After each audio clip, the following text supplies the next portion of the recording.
Trade 5. Perfect time to party. Make the party go live. Go live. Go live. Go live. 1, 2, 3, 4, 5. Trade 5. Perfect time to podcast. Make the party go live. Go live. Go live. Go live. Double tap, hit the like button. Welcome to the Perfect Time Podcast. You heard how we started off. 1, 2, 3, 4, 5, trade 5. Perfect Time Podcast. Make the YouTube mo live. Go live. Go live. Go live. And we live, man. You made it, man. You finally made it, man. I know a lot of you been saying, man, I got to catch this guy, Perfect Time to Podcast live. I haven't been able to catch him. I've heard so much about the views, the subscribers, the chat room. It's absolutely going bonkers over here on the Perfect Time to Podcast, but you made it, man. Welcome, welcome, welcome. You're welcome. Welcome to my podcast. Welcome to my podcast. Thank you for coming. First off, love, unity, respect. Love, unity, respect. Love, unity, and respect. Guard your privacy and remember to abide by our community guidelines. Guard your privacy and remember to abide by our community guidelines. Off the top, love and respect and unity to everyone in America, everybody in the chat. God bless everybody. Love, respect, and unity today. We are talking about the NANCY Guthrie up. We got NANCY Guthrie update, y'all. Straight up, off the top, I ain't even gonna hold you. Straight up off the top, I ain't even gonna hold you. We got NANCY Guthrie update, brand new video. I believe we at day 27. Day 27, episode 4. Day 27, episode 4. NANCY Guthrie still missing. Up to date. I ain't even gonna hold you. We're gonna get right into the content, man. Double tap, hit the like button. #1 podcast on YouTube. We are running a Somalian special right now. Double tap, hit the like button. We running a Somalian special right now for memberships. You can join my channel. Somebody said in the chat the other day, for less than a cup of coffee. You can join and support my channel for less than a cup of coffee or less than it costs to support a starving Somalian. Y'all remember when we was kids, they had the starving Africans on TV with the bulging eyes and the flies on their eyes and the big old bulging bellies. And they, look at this kid. He doesn't have anything to eat.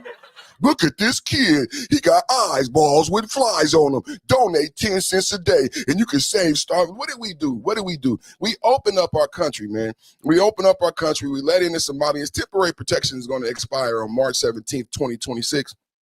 And the Somalians, 3,500 of them got to go home. Let's see how that goes. Let's see how, I really want to see how that goes. March 17th, is that Somalian D-Day? We give them temporary protection, 80% on welfare, but somehow that wasn't enough. They still found a way to steal $19 billion. So I like to say on my channel, if you could either support Somalian fraud to the tune of $19 billion, or you could join my channel for less than $5 a day. I mean, come on, man. What a deal. What a deal. I mean, come on, man. Really, you could join this channel, like, share, subscribe, join the channel for $5 a month, $10 a month, or you can support starving Somalians. You know what I'm saying? We let them come over here. Yesterday, I played a video of Ilmar Omar. She grew up in a Kenyan refugee camp. First, her country got taken over by war.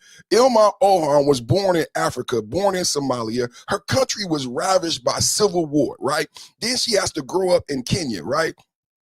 I don't know how, but something shined on her. She got a gift. The American people, your grandmother, your grandfather, the people like NANCY Guthrie, they were nice enough to allow Omar into America. Well, you come on over here. You lived in Kenya. Your country was ravaged. You had eyeballs on your eyes when you was a kid, swollen belly, no water, no food. So they had no water and no food in Africa. That made sense to Americans. Look, they showed us the video, 2 o'clock in the morning. The video would come on for 30 minutes. Look at these starving children in Africa. They have no food. They have no water. Everybody got food and water, but still they told us anyway, they have no food. They have no water. They have no way to walk to the water. They're starving with swollen bellies and flies on their eyes. Donate to UNICEF. We found out UNICEF was stealing the money. We found out Robin Williams, Whoopi Goldberg, everybody was stealing the money. Live Aid. We are the world. We are the children. Everybody was stealing the money.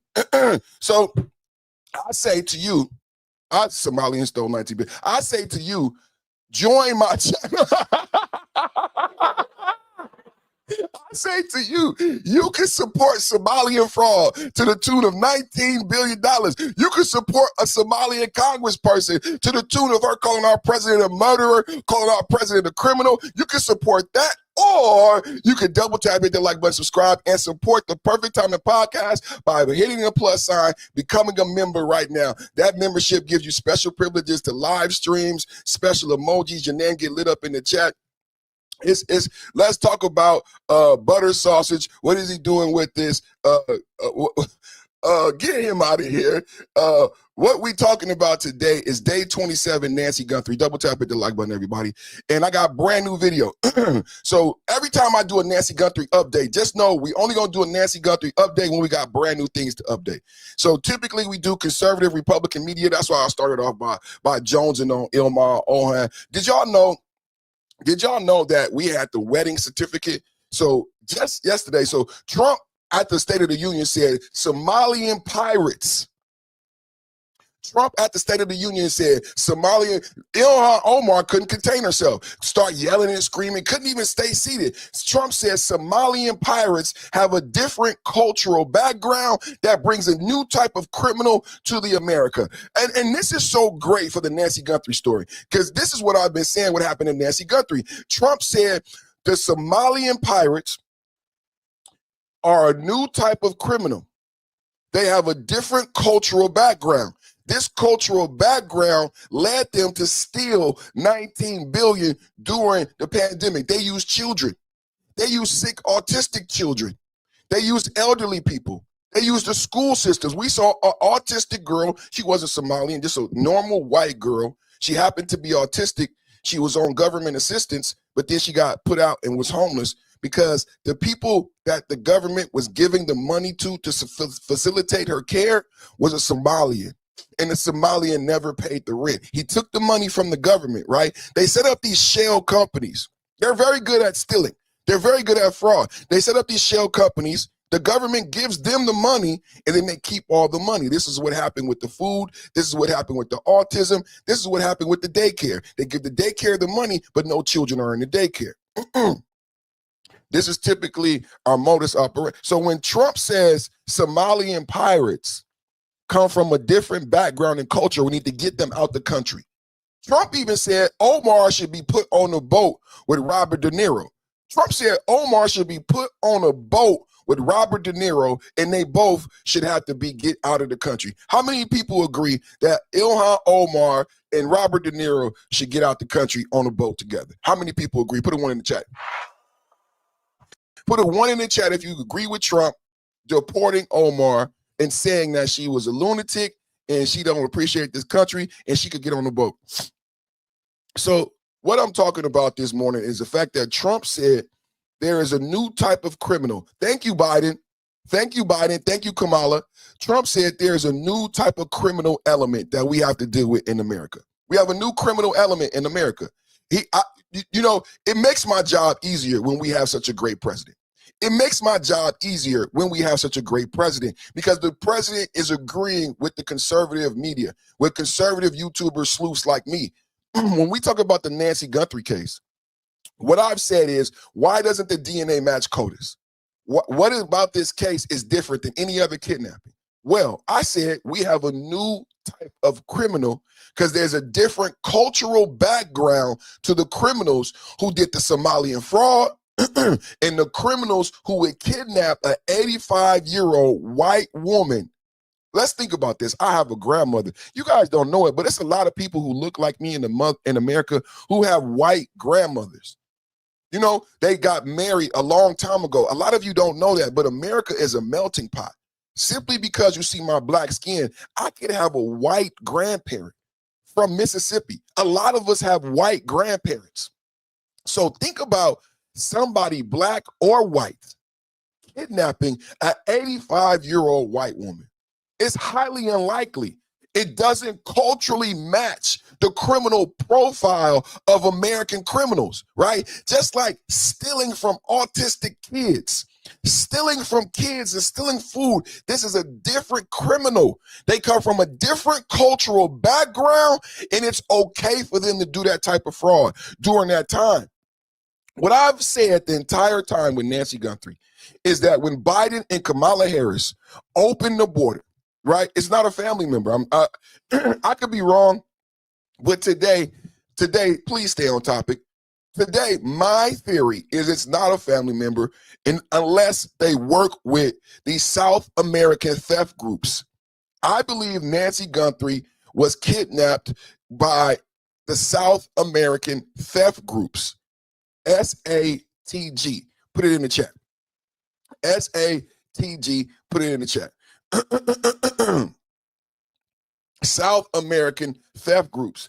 SATG. Put it in the chat. What do we know so far? And then we got brand new video. We got brand new video today from new camera 2.5 miles down the street.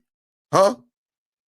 Let me break it down. Why do I believe it's South American theft groups?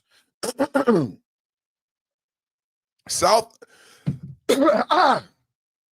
American theft groups just got arrested in Texas. They have been operating ever since Biden opened the border. So a lot of people wanted to say this was a burglary gone wrong. I said from day one, this was not a burglary gone wrong. All of the evidence says that these people had technical proficiency. They knew about the cameras. They were familiar with the neighborhood. So once I put together the MO, once I put together the criminal, then lo and behold, guess what happened? Guess what happened? I found an article in Texas, Houston, where 20 people just got arrested last week. And they are calling them a SATG, South American Theft Group. 20 members were arrested in Houston. I'm going to play the video. In Houston, you have these people who came across the border during Kamala Harris and Biden. They have signal jammers in backpacks. We have the same backpack with reflectors in Texas. We have the same backpack in Wisconsin, in Los Angeles.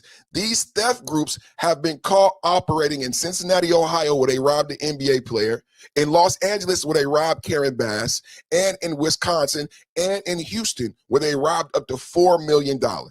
They use signal jammers, and they stalk their prey via online social media posts. So before they rob a house, number one, they target wealthy white communities. And then they look on social media to find who has the most wealth before they ever rob the house. And when they finally rob the house, they've already stocked the house, and they come and use these backpacks. Why are they using it? The backpacks hold signal jammers. What did I present to you in my last episode? This is something that a lot of people haven't talked about. Nancy Guthrie, they took 41 minutes to get her out of the home. We saw a video where the kidnapper backed up to the camera and blocked the camera.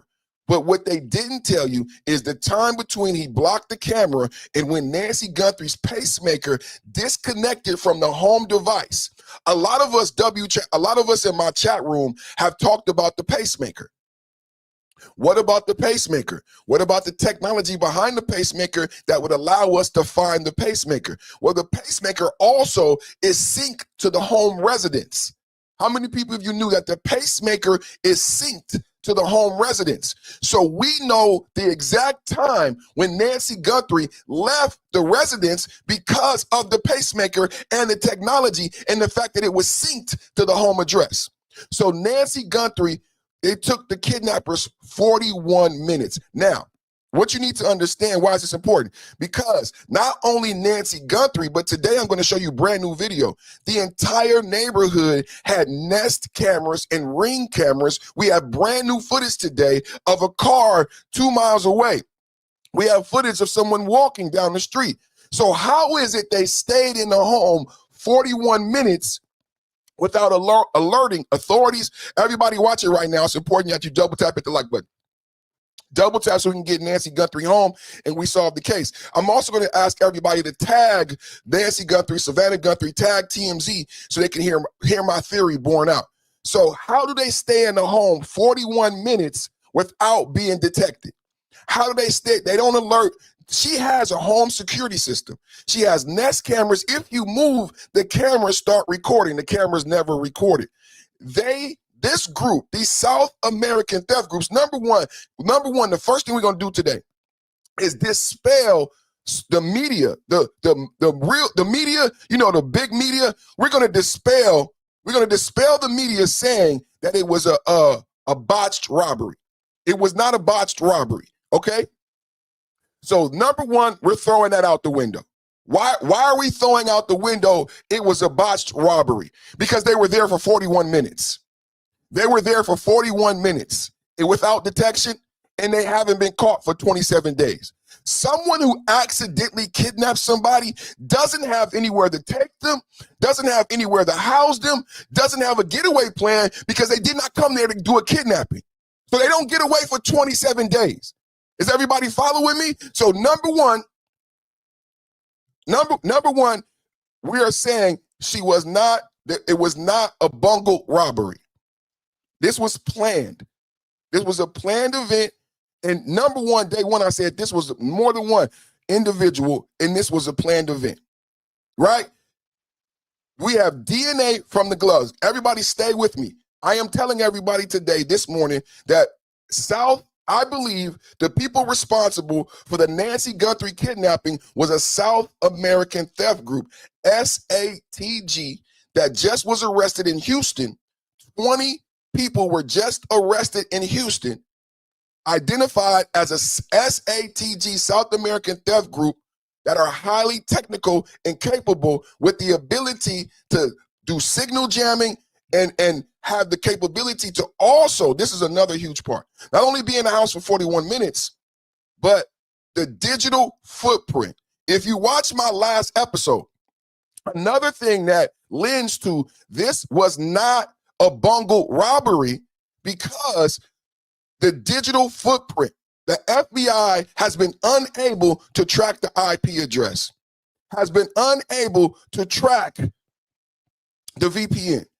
If this was an American, they would have been able to track the multiple emails, not only to the FBI, but to TMZ. Not only that, how many people own cryptocurrency? What's up with you make this go viral? How many people own cryptocurrency? Well, to own cryptocurrency, you have to have a wallet, and that wallet belongs to somebody. So in a case like this, typically you would not be able, but the federal government has gone above and beyond in this case. They've gone and got the Nest camera footage, even though it was gone. The federal government, Cash Patel, FBI, has gotten footage. Do you remember the sheriff wouldn't even send the gloves to Quantico? But this is what's going on right now. So the gloves come back, the DNA is not in CODIS. So you have a digital footprint that's unable to trace. You have a crypto wallet that's unable to trace. You have DNA from gloves that are unable to trace. This is all leaning to someone who does not have ties to America. Do you guys understand what I'm saying? So listen to this part. The DNA comes back on the gloves, not in CODIS. But that's not the only DNA sample. This is supporting my argument. There's DNA on the porch. There's DNA in the house. So I said, wait a minute, there's 3 DNA samples, and it comes back, yes. The DNA on the gloves does not match the DNA on the porch. The DNA in the house. So we heard about blood and separate DNA.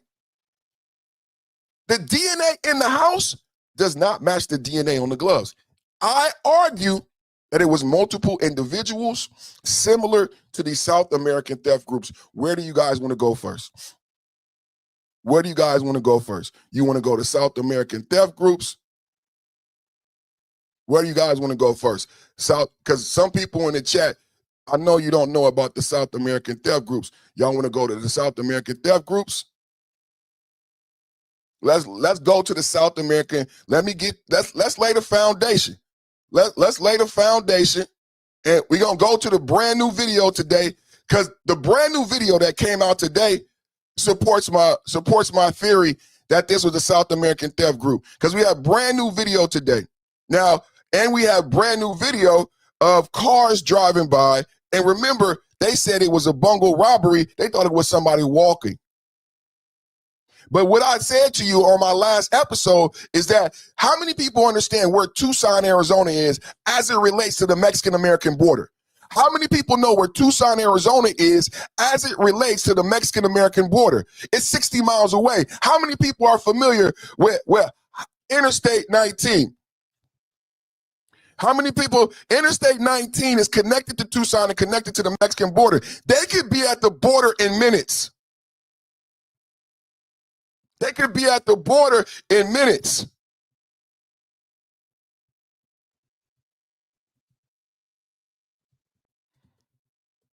I'm just bringing up right now, I want to bring up a map for you guys. I don't know how many people told you that. They could be at the border in minutes. How many people knew about Interstate 19? How many people knew how close Tucson was? Huh? How many people knew? Let me see. Let me share this tab for you guys real quick. Just so you know where we are. I don't know anybody else doing this research like this. I don't know anybody else giving you this research like this. I think the sheriff is involved. And I think the sheriff, this is why I'm doing this, because this is a conservative media outlet. I think the sheriff is involved because the sheriff is trying to block the federal government because he doesn't want the federal government to understand the complexities of the migrant crime in Tucson. Ever since the Joe Biden-Kamala Harris border, we have an explosion of crime in Tucson. There are multiple cartels in multiple criminal fractions in Tucson, similar to what's going on in Mexico across the border right now. Do y'all know what's going on in Mexico across the border right now? In Mexico across the border right now, we got a goddamn war. Mexico is on fire. So in Tucson, we have a similar issue where we have warring fractions of gangs, not just the Centinela New Generation not just the New Generation cartel, not just the Centinela cartel, but people just think there's one cartel fraction. There's multiple cartel fractions. When El Moncho was taken out, now we have a war in Mexico because they're warring over power and which cartel is going to be in power. I believe the sheriff has been not helpful with the federal government because he doesn't want ICE in Tucson. So if you think I believe the sheriff doesn't want ICE in Tucson. And I believe once my theory and once the truth about Tucson get out, I believe Trump and Tom Homan will be in Tucson, will be in the next place to clean up Tucson because what you need to understand about Tucson is we have an elderly population. We have a wealthy, white, elderly population, and they're being taken advantage of by these people who come across the border during the Biden-Harris era. And they have a different cultural background. To them, it's okay to kidnap an 85-year-old woman. We have to have an honest talk because we don't want anybody else to get kidnapped, and we have to highlight the real issue in Tucson, Houston, and the border towns of America ever since the border has been open. Because it's not just happening in Tucson. It's not just happening in Tucson. I'm telling you, it's happening all across the Mexican-American border on these border towns, and they are being picked off. It's easy pickings. Now, just look at this map. Look at this map. What you see on this map is Tucson via Interstate 19 to the Mexican-American border. And it says 1 hour and 6 minutes. There's a back road here that says 1 hour and 42 minutes. I've always said this is a border town, a jump-off town, and the reason why you have dueling fractions of cartels and theft rings in Tucson is because if I can get the drugs from Nogales to Tucson, I can get them to LA. You see this right here, this interstate? I can get them to Chicago. I can get them to New York. This is a jump-off point. This is a jump-off point. That's why this city is in so much turmoil, because they are using Tucson as a jump-off point for crime. Locals know this. And I believe the local sheriff, to your point about the sheriff, I believe the local sheriff even knows the crew that is operating in this neighborhood. He has to. I believe the local sheriff knows the crew that is operating in this neighborhood. What else am I going to tell you this morning that you should be pissed off about if you want to bring up the locals? You know another thing you should be pissed off about if we want to talk about the locals? All of the crime and the kidnapping is happening at the same time. No matter what video I show you, it's going to be around 2 a.m. in the morning. What did I say last time that you haven't heard anywhere but here? You don't have enough police in Tucson. You have 600 officers at any given day. You have 300. What happens in cities at 2 o'clock in the morning? Anybody know? You have several 100,000 citizens. That's not counting the people who came across. Now remember, conservative estimates say 10 million.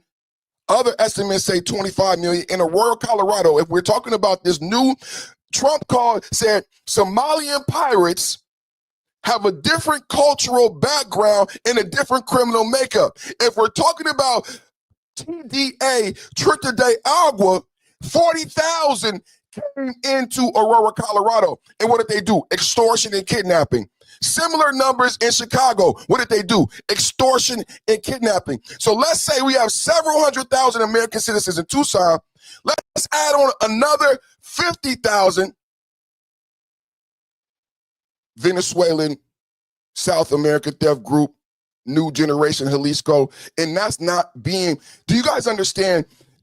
Before this Biden-Harris, someone might have misinterpreted what I'm saying. We have to be honest. This is not me being like biased, right? This is I give you the numbers of what happened in Aurora, Colorado, so you can logically put the math together. That you have to change the way you look at crime in America. I'm telling you, 40,000 TDA came into Aurora, Colorado and took over the crime in Aurora, Colorado. They did the same thing in Chicago. So how many do you think came into Tucson? And Tucson is 1 hour away from the Mexican-American border. Tucson is 1 hour from the Mexican-American border. We have 40,000 TDA, Trinidad de Agua, Venezuelan cartel gang members in Aurora, Colorado. How many do you think are in the Tucson area? As I put out my theory about the South American theft groups, how many do you think came into the Tucson area? And when you look up Trinidad de Agua, when you look up New Jalisco cartel, and you go to the FBI and you look at their modus operandi, what type of crime? It says extortion and kidnapping for ransom. Extortion and kidnapping for ransom. That's what they do, brothers and sisters. That's what Trump meant by a new type of criminal. That's what Trump meant by a cultural difference with the Somalian pirates and a different cultural background that says it's okay to kidnap 85-year-old white women, with a different cultural background that says it's okay to fraud $19 billion from autistic, hungry children. This is the expose on the South American theft groups just arrested last week, and details on how it is they find their victim using technology and using signal jammers, like with Nancy Guthrie, to stay in the house for multiple minutes. Masterminds behind a South American burglary ring. Police say the ring is responsible for more than 60 break-ins across the Houston area and countless more around the country. ABC 13's Luke Jones joins us live with exclusive details, all new at 10. Luke. Yeah, we learned Patricio Munoz was arrested last month along with his wife. Investigators say together they were calling the shots and even funding many of these break-ins. 7 break-ins in West University Place and more than 60 across the Houston area. Investigators say this man, Patricio Munoz, was one of the major players behind the Chilean burglary ring responsible. January 28th, he and his wife, Tanya Barra, were arrested by HPD's West Side Crime Suppression Team. Together, investigators say Munoz and Barra were funding and directing many of the break-ins. Munoz allegedly selling these jamming devices to a separate Colombian burglary ring. They're used to disrupt home security systems. They have multiple antennas and radios built into them. Nigel Nielsen owns the IT firm Ideal Tech. He's familiar with the jamming devices, illegal to own under federal law. It's sending out a really strong signal to overwhelm the signal of your security cameras, your alarm systems, your cell phones. What about police radios? Could it interfere with that? I would suspect so. Westview police say they found a jamming device on this Chilean burglary suspect during a break-in last year. Altogether, Houston police say they've arrested 20 members of the burglary ring and recovered $4 million worth of stolen property. It's the same crime ring linked to break-ins at the homes of professional athletes in Ohio, Wisconsin, and Kansas. Munoz was previously charged and sentenced in Los Angeles for the 2022 break-in of then Congresswoman Karen Bass's home. Where's your country of origin, man? Chile. Munoz and his wife were booked into the Harris County Jail last month on charges of tampering with government records. Munoz allegedly caught with a fake Mexican passport and fraudulent car title. His wife, investigators say, had used a fake Argentinian ID to rent an apartment. Days later, Munoz was charged in connection with the October 4th break-in of a home in this gated Royal Oaks neighborhood. Investigators say he broke in through a window after jumping a fence, then pried open a safe and stole 4 watches, each worth thousands of dollars. When police searched his apartment, they say they found watches, jewelry, and other pricey items. In his child's bedroom, pry bars, and a jamming device, potentially damning evidence in a series of crimes spanning across the Houston area and perhaps the country. So I'm so glad it stopped right there. So let's break this down. We're gonna break this down. We're gonna break this down, everybody. Let's get into it. Let's get into it. We're gonna break this down. What do you see right there? To my theory, what does everybody see right there? Can everybody tell me what you see right there? Can everybody tell me what you see right there? Come on, where's my YouTube sleuths at? Where am I? I'm gonna circle it with my. What is this right here? What are these? What looks familiar? This is Texas. This is a Texas South American theft group. And this group from the Chilean guy, and then the Chilean guy was selling the tech to another Colombian theft ring. How many people knew that we had Chilean theft groups and Colombian theft groups operating in America at this high level of proficiency and operating together? Now, what am I circling here? What is this, y'all? Because somebody been watching this case. Tell me what the fuck that is on his back. What is that on his back, ladies and gentlemen? Let's get into it. We're going to have a good show today. We're going to have an excellent show today. What is that on his back? What is that on his back, ladies and gentlemen? This is my theory. This is my theory born out. What is that on his back? Come on in the chat. Double tap, hit the like button. Let's get this shit out here. Let's get this shit out here. What is that on his back? Come on, y'all. Huh? This is key to the case. This is key to my theory of what I am saying and arguing this morning. I am saying to you that is the same backpack. There are no coincidences. This is the same crew. If it is not the same crew, they know each other. Just like it said in the report, the Colombian sold the tech, the Chilean sold the tech to the Colombian. The Chilean sold the tech to the Colombian, right? So this is the same backpack. These is the same Ozark backpack with the reflectors that we've seen in every other video from that neighborhood. Not just the kidnapper, but every other criminal in that, right? Right? We've seen that same backpack. on all of the videos of the criminals in that same neighborhood. So what I'm saying to you is that this is not a coincidence. These are the same people. These are the same people. These are the same people. These are the same people.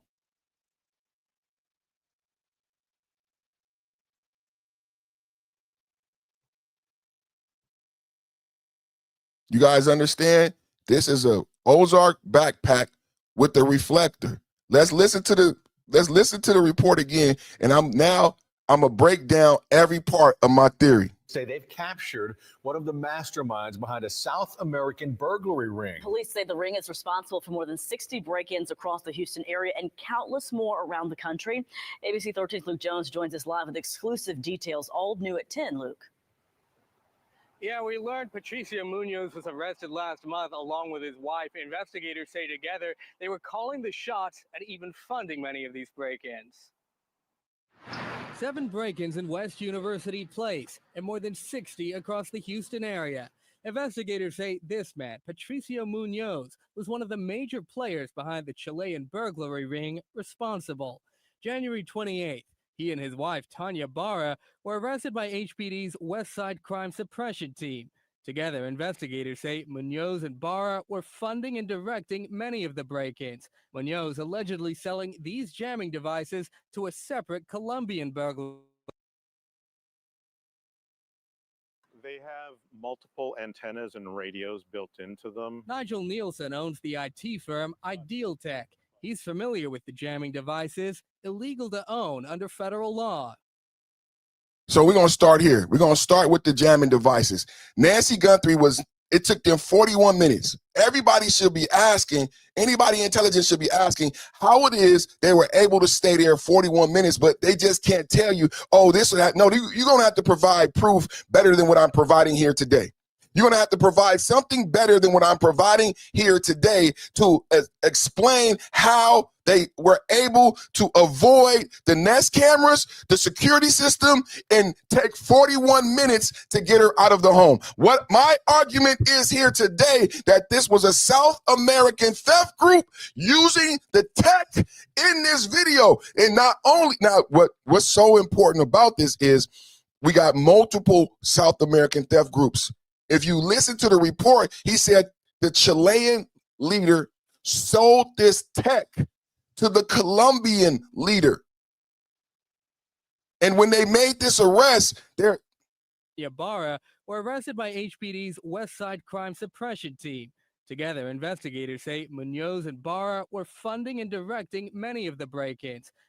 So you got multiple break-ins going in. They do research on social media, and then they got a lot of people that they go out and tell them where to go hit and give the equipment. Remember the video I showed you of the people with the backpacks at the door? It's not the same people. They've been given that address, and they've been told what to do.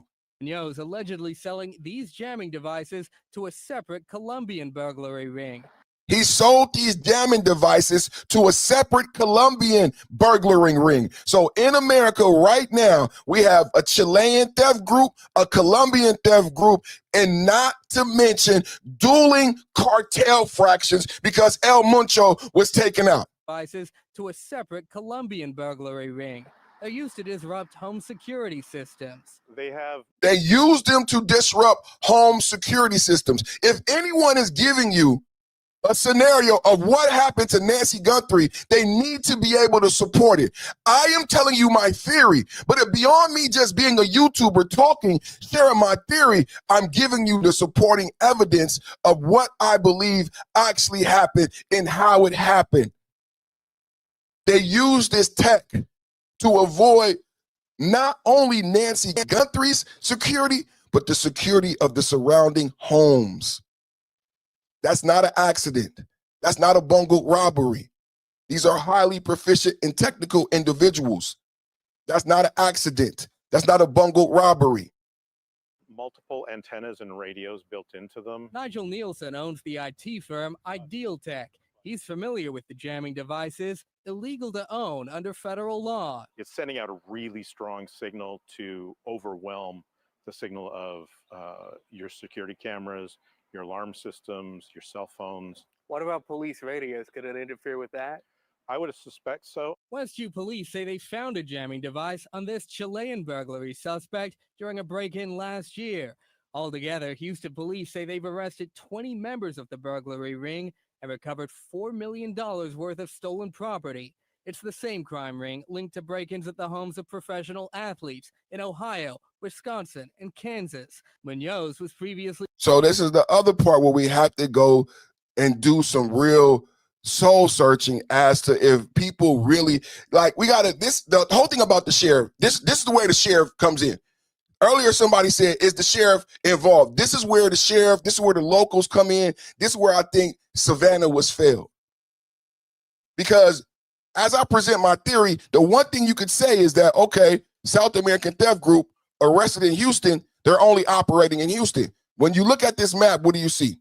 What do we know from looking at this map? This group is nationwide. This group is nationwide. They have been successful in robberies in all of these states. This is not some local group. And what do we know about the immigrants who came across the border during Biden and Kamala, and they were going from state to state? We just learned this the other day. Remember when Doge told us that there was one person that got $50,000 in benefits a month? Well, it was because they were going from state to state. They were going from sanctuary state to sanctuary state, collecting welfare, collecting food stamps. This criminal outfit is going state to state doing crimes. And they even were in LA. If you listen closely, the leader of the gang, the Chilean leader who was selling the tech to the Colombian leader, was arrested for going into the mayor of Los Angeles home, Karen Bass. So they're operating on the West Coast. They are not only in Houston, they are not only from Chile, they are also from Colombia, and they're nationwide. Munoz was previously charged and sentenced in Los Angeles for the 2022 break-in of then Congresswoman Karen Bass's house. So they are in Los Angeles also. This is nationwide. This is nationwide. And if you think about the fact that this is also a high-profile victim, they are familiar and not afraid to go after a high-profile individual. This is part of FBI. When the FBI puts something together, when real investigators go after people and they really seriously want to find the person who did the crime, this is one of the metrics right here. This matters for my theory, because you would say Nancy Guthrie, Savannah Guthrie, is worth $40 million. She's on television every day. Anybody doing this kidnapping, because they asked for $6 million, they knew who she was, knew that this would be national news. You don't just do that for the first time. But like I said, what Trump said about the Somalian pirates and a different cultural background of a new criminal element that exists in America, what is significant? In South America, in Mexico, with the cartels, they kidnap presidents. They kidnap mayors. This is all what it's all about. You don't kidnap a nobody. They kidnap high-profile individuals. I need you guys to understand, crime has changed in America. My story, my theory is a lot deeper than you want to be honest about. If you think about the Nancy Guthrie case, there's a lot of things you got to do in the math. Okay, he's right about the tech. He's right about the signal jammers. He's right about the 41 minutes. But Nancy Guthrie was a high-profile mark. Her daughter is on television every day. Anybody doing this kidnapping would have to know. And didn't the emails allude to the fact that they knew they were kidnapping a celebrity? The way the emails went to TMZ directly. What does that tell you about these folks? You think that's an accident that they went to TMZ directly? They were already in LA with Karen Bass.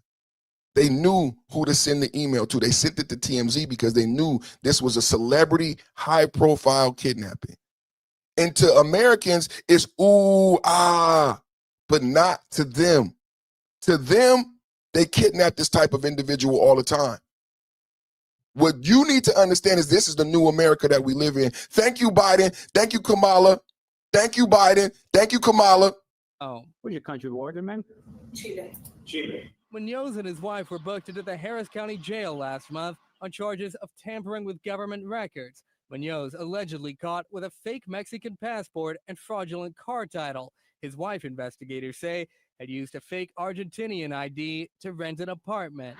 Days later, Munoz was charged in connection with the October 4th break-in of a home in this gated Royal Oaks neighborhood. Investigators say he broke in through a window after jumping a fence, then pried open a safe and stole 4 watches, each worth thousands of dollars. When police searched his apartment, they say they found watches, jewelry, and other pricey items.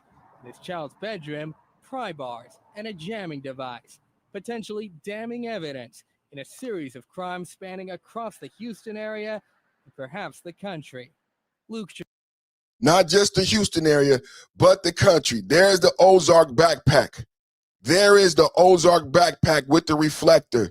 Let's get into the update, y'all. Double tap, hit the like button. You're watching the Perfect Timing Podcast, #1 podcast on YouTube for political and geopolitical debate. I'm going to break this shit down for you. I got a lot of updates to give you. I don't know if you guys heard all of the updates in the Nancy Guthrie case. It's day 27, and I'm going to go down the line right now of all the updates, and we're going to get into the new video.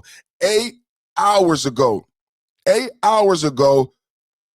FBI says 1,500 new tips reported after reward for missing mom Nancy Guthrie increased to 1 million. The FBI reported 1,500 tips have come in since the day. Earlier this week, Savannah made her plea. We played that video. And if you guys want to, I could play that video again.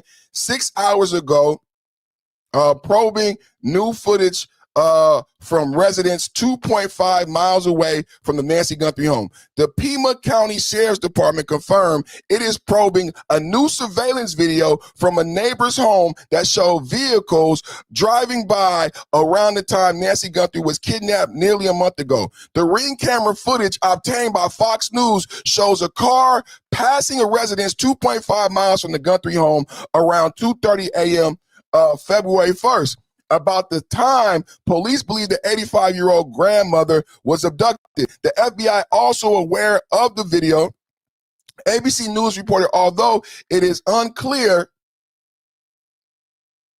whether it will be any help of the ongoing investigation of the missing mother today, show star Savannah Guthrie, investigators made their final sweep of the Guthrie home Wednesday and are expected to allow the family back on the property. That's something I wanted to share with you guys that you guys might not know, that they're going to give the property back. They're taking down the agents. They got less agents and they're going to give the property back. They got less agents and they're going to give the property back. So we got brand new video 2.5 miles away. 7 hours ago, Arizona residents building secret panic rooms after Guthrie kidnapping. Terrified Arizona residents are rushing to build panic rooms after the kidnapping of Nancy Guthrie. One of the things I said about this is that we have an elderly community in Arizona. I said, if you haven't heard about snowbirds, there is something in America called a snowbird. If you don't live in Arizona or Florida, you might not know what a snowbird is. It's an elderly individual who lives in a cold climate like Minnesota, something like that, right? And halfway throughout the year, what they do is they fly to Arizona or they fly to Florida. And they live in Arizona and they live in Florida for half of the year, right? I grew up in Arizona, so I'm familiar with the elderly population. So you think about this. If you're a criminal and Biden opens the Mexican-American border and you're living in Arizona, once you learn the fact that there's this population that leaves their home for half of the year, once you learn about the population that they're elderly and no one is around to protect them, then that's when they started being taken advantage of, right? That's when they started being taken advantage of. And it was a reason why this neighborhood was being frequented, because I believe the criminals knew and understood that this was a community of elderly, rich, white people, and they weren't being protected. They weren't being protected. Let me keep going. Double tap, hit the like button. Double tap, hit the like button, man. Everybody in the building, double tap, hit the like button. We going in, Nancy Guthrie, day 27. Just giving you a background, real quick background. So now they're building panic rooms in Arizona.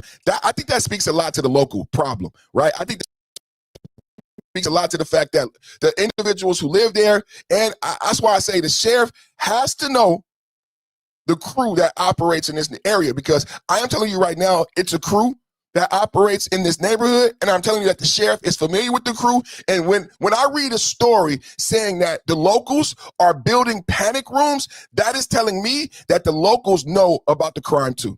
The individuals know about the crime. And just like, you know what I said the other day is I would never let my mother go home at 10 o'clock at night. What does it say that they're building panic rooms now? It says that Thomas Cole never should have took Nancy home at fucking 10 o'clock at night. My mom when my mom was alive, rest in peace, she had a room in my house. If we just finished having dinner and it's 10 o'clock at night, I'm not taking my mother home. She's going to sleep. Thomas Cole thought it was okay in the community where people now are building panic rooms. They're not building panic rooms because of Nancy. They knew about the problem. They're building panic rooms because they keep seeing video after video after video of criminal after criminal after criminal in their neighborhood. Just walking around, not fearing being arrested. I said I played the video of a criminal with the same backpack from Texas, just walking around, not being afraid. Just walking around, not being afraid. We got brand new video today. We got brand new video. We got video in the Ring camera of cars, but we also got video down the street. People just walking through the neighborhood. Criminals just walk. They go to reflective backpack again. Same backpack, y'all. Same backpack, same MO. This is breaking news, brand new video, the Nancy Guthrie case.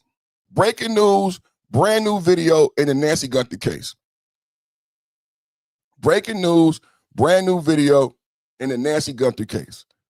We about to get into it right now. Double tap, hit the like button, everybody. Breaking news, brand new video in the Nancy Guthrie case. Double tap, hit the like button. I need them likes. We need them likes. We need them likes. We need them likes. It's so important. Get them likes up. It's so important. Double tap, hit the like button. Your boy, Personal Podcast. I got a brand new update. Breaking news. This video just came out 7 hours ago. That's why we're doing the update today, y'all. Come on in. And I believe these brand new videos support my argument. I believe these brand new videos support my argument that this was a South American theft group, one of the South American theft group rings. Brand new video from the Nancy Grace. Come on in, you guys. Double tap, hit the like button. Perfect Timing Podcast. We need to get them likes up right now. If you haven't seen the video, let's cue up the video right now. Let me read it for you like I just said. Like I just said 7 hours ago, this new video, where is it? Is it 7 hours or 8 hours ago? 8 hours ago, that was a tip line. Police probing new footage from resident 2.5 miles away from Nancy Guthrie's home. The Pima County Sheriff Department confirmed it is probing the new surveillance video from a neighbor's home that showed vehicles driving by around Nancy Guthrie was kidnapped nearly a month ago. Double tap, hit the like button, but let me show you this, though. This video is down the street.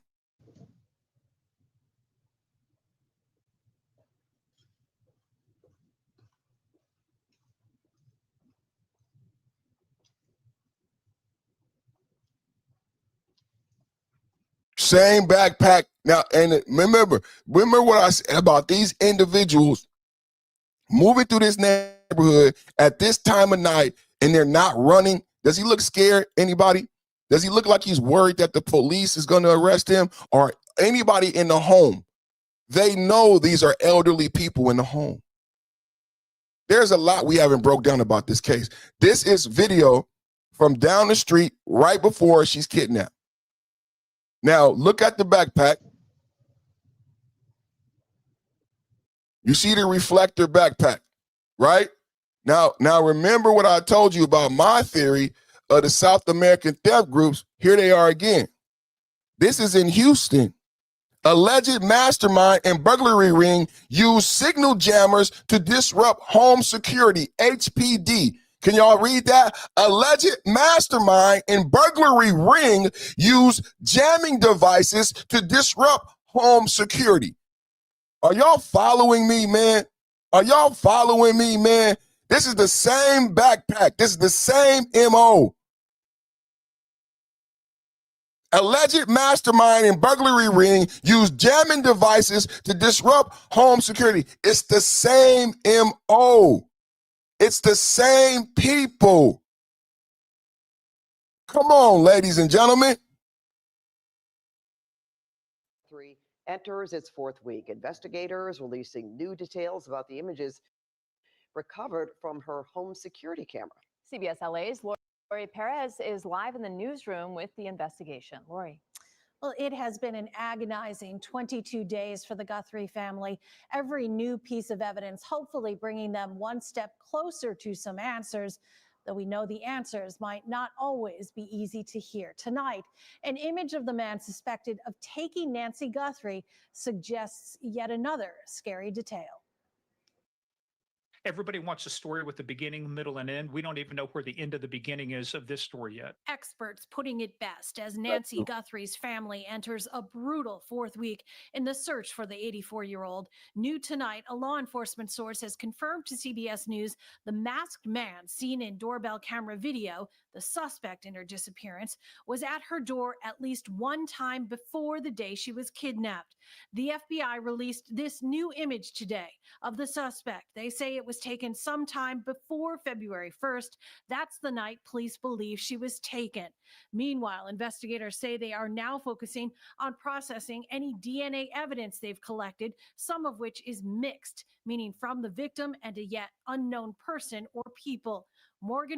Unknown person or people, and this is all going back to my theory that this was a South American theft group, unknown person or people, and let's play that again. Unknown, and that they had been there before. They had been there. This was not a bungle robbery. They knew they were getting Nancy Guthrie. They knew Savannah was worth $40 million. That's why they asked for $6 million. And when they came back, what do you notice about the video that we pointed out the other day? That he is not wearing the backpack. He doesn't do the crime because he's not wearing the backpack. Why does he need the backpack? He needs the signal jammers.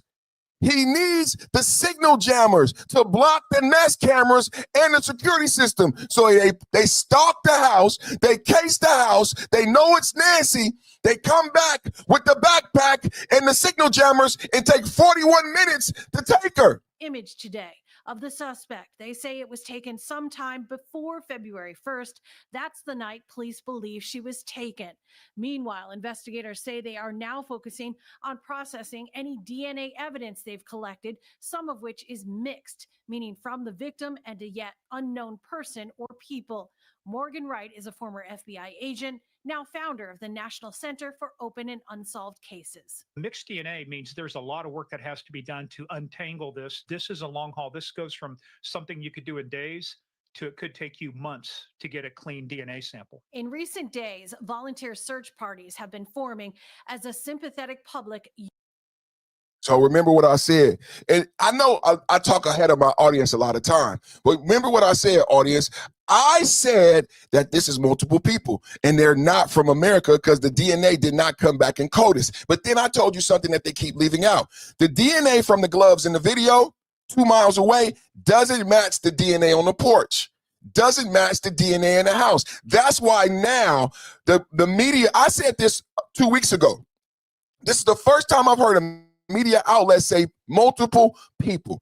But to me, it was obviously that was multiple people because none of the DNA matching. You have multiple DNA samples. The DNA in the house doesn't match the gloves, but the DNA in the house doesn't match the DNA on the porch. None of the DNA matches. That leads you to believe it has to be more than one person because the DNA on the gloves does not match the DNA on the porch and it does not match the DNA on the house. The DNA on the porch does not match the DNA in the house or on the gloves. And we have blood included. That's multiple people. That's multiple people in multiple nights. Multiple people committed the crime, and they were there multiple nights. Yearns to help Today Show host Savannah Guthrie and her family find their mom and grandmother. Some locals saying they're frustrated by the investigation so far. It looks like it's a difficult case to me, and I understand some of the challenges of the local sheriff department, but some of the decisions that have been made are inexcusable. Like not having search parties in the immediate aftermath. I think it's going to continue keeping her name in the news. I hope so. I don't want it to go away. You know, she's here. We feel it. So did you hear that? That's what it's day 27.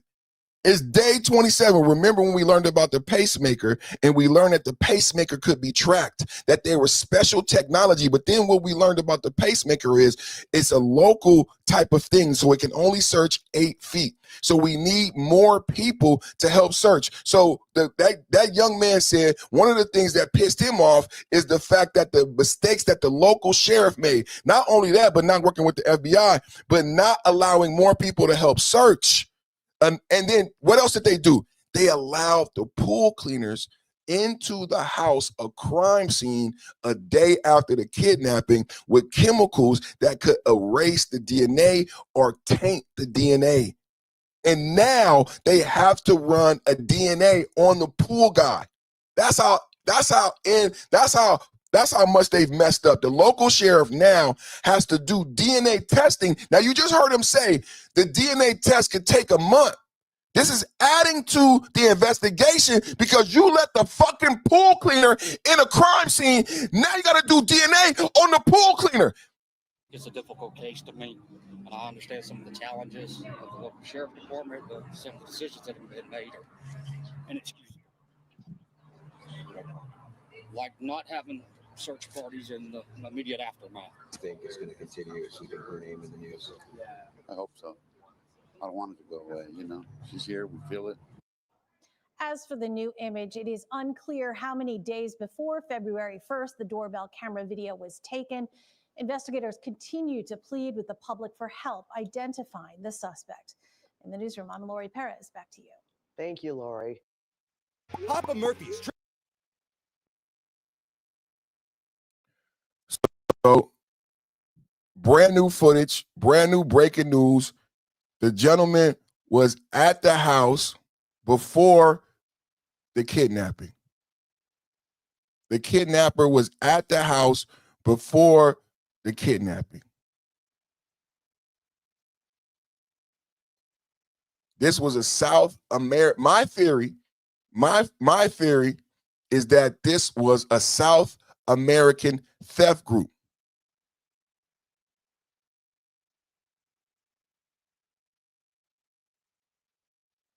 This is a South American theft group familiar with kidnapping for ransom. If you follow my channel, this is a conservative media outlet. I've talked a lot about the Biden-Harris border crisis and the tens of millions of people who came across in 2022, namely cartel like TDA, Venezuela, Trinidad de Agua. But you need to know that Tucson is an hour away from the Mexican-American border. Mexico is on fucking fire right now because El Muncho was taken out by the Mexican army with American support.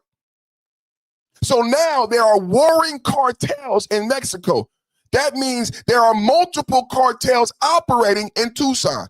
The Centinela cartel and the new generation Jalisco cartel is warring in Texas, and they are warring in Tucson. I've always said that a certain group, a certain gang, a certain group, a certain cartel is in control of this particular neighborhood of Catalina Hills where Nancy was kidnapped from. That's how it goes in cities. This particular group has the west side. This particular gang has the north side. And if you try to go into either one's territory, then a war pops off. So I argue that the sheriff and the locals, they know what group is in control of this area of the city. When I did my research on Tucson, Tucson is a crime problem. Tucson crime has exploded in the last 2 years. You think it has anything to do with it's an hour away from the Mexican-American border? Tucson crime has exploded. And a new Donald Trump said Somalian pirates, and we have a new culture of criminal. There is a different type of crime in Tucson because the criminals have a different cultural background. Just like Donald Trump said about the Somalians, there's a different type of crime in Tucson because the criminals come from a different culture. It is a kidnap for ransom. I showed you video that they were there a week before stalking the home. They knew it was Nancy Guthrie.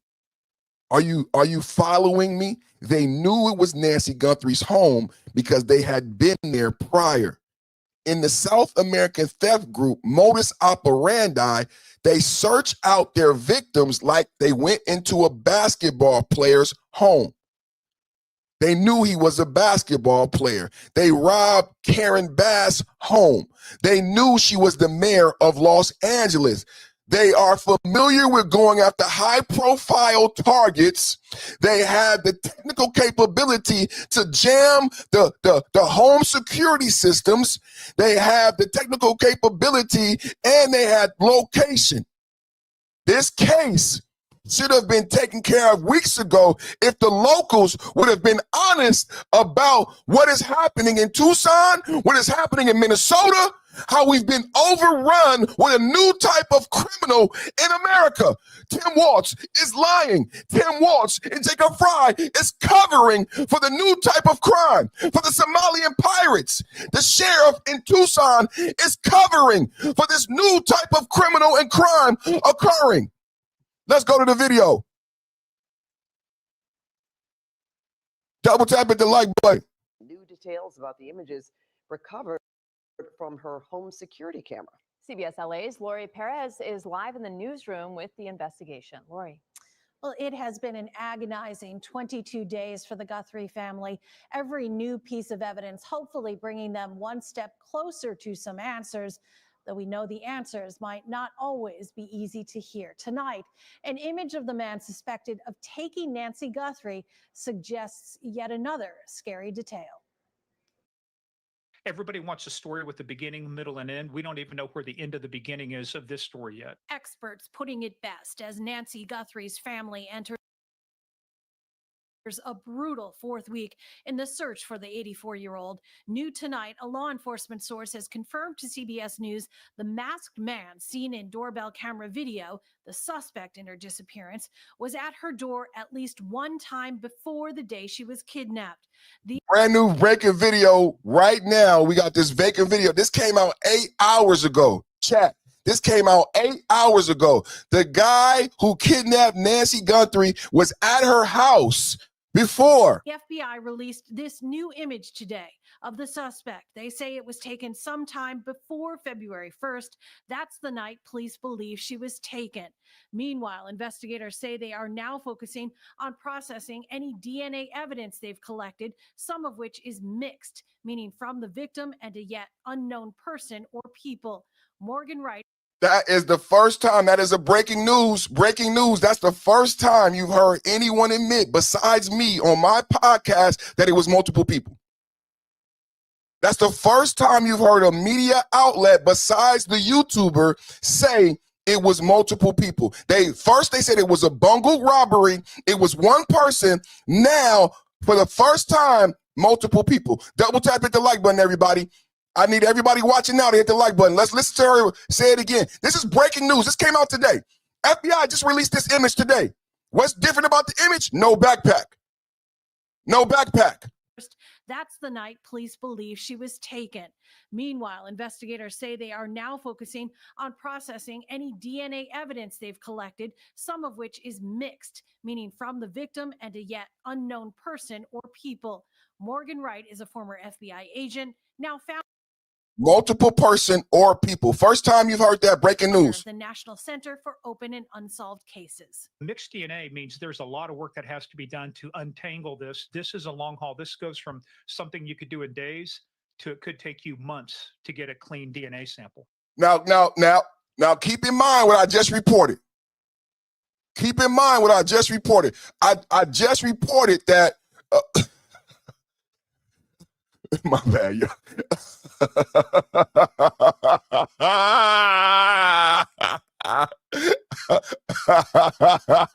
I just reported that they got to do a DNA test on the pool cleaners now. They have to do DNA on the pool cleaners now. Why do they have to do DNA on the pool cleaners? Because the sheriff and local authorities allow pool cleaners with chemicals that could destroy DNA into a crime scene a day after the kidnapping. I know it's hard to believe. Why would they allow the pool cleaners onto a crime scene and they have chemicals? And then when I showed the video of the pool cleaner, I live in an area with a pool. It's only one hippie guy who comes to clean the pool. Nancy Guthrie pool cleaner, it was 2 to 3 people in 2 trucks, multiple vehicles, multiple people to clean one fucking pool. So now he says this is a long haul. It's going to take a month to get back the DNA. But he doesn't include the fact that the sheriff bungled the case, and we also have to test DNA of the pool cleaners now. There's a lot of work that has to be done to untangle this. This is a long haul. This goes from something you could do in days to it could take you months to get a clean DNA sample. In recent days, volunteer search parties have been forming as a sympathetic public yearns to help Today Show host Savannah Guthrie and her family find their mom and grandmother. Some locals saying they're frustrated by the investigation so far. Well, it looks like it's a difficult case to me, and I understand some of the challenges of the local sheriff department, but some of the decisions that have been made are inexcusable. That's my argument. He said several decisions that the local sheriff has made are inexcusable. Totally agree. Number one, he's going to say that they didn't accept help from the FBI or from locals who wanted to help. But the sheriff let in pool cleaners that could have destroyed the DNA a day after the kidnapping. Let's listen to his opinion.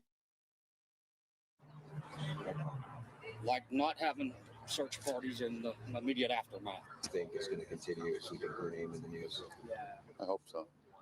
I don't want it to go away, you know. She's here, we feel it. As for the new image, it is unclear how many days before February 1st the doorbell camera video was taken. Investigators continue to plead with the public for help.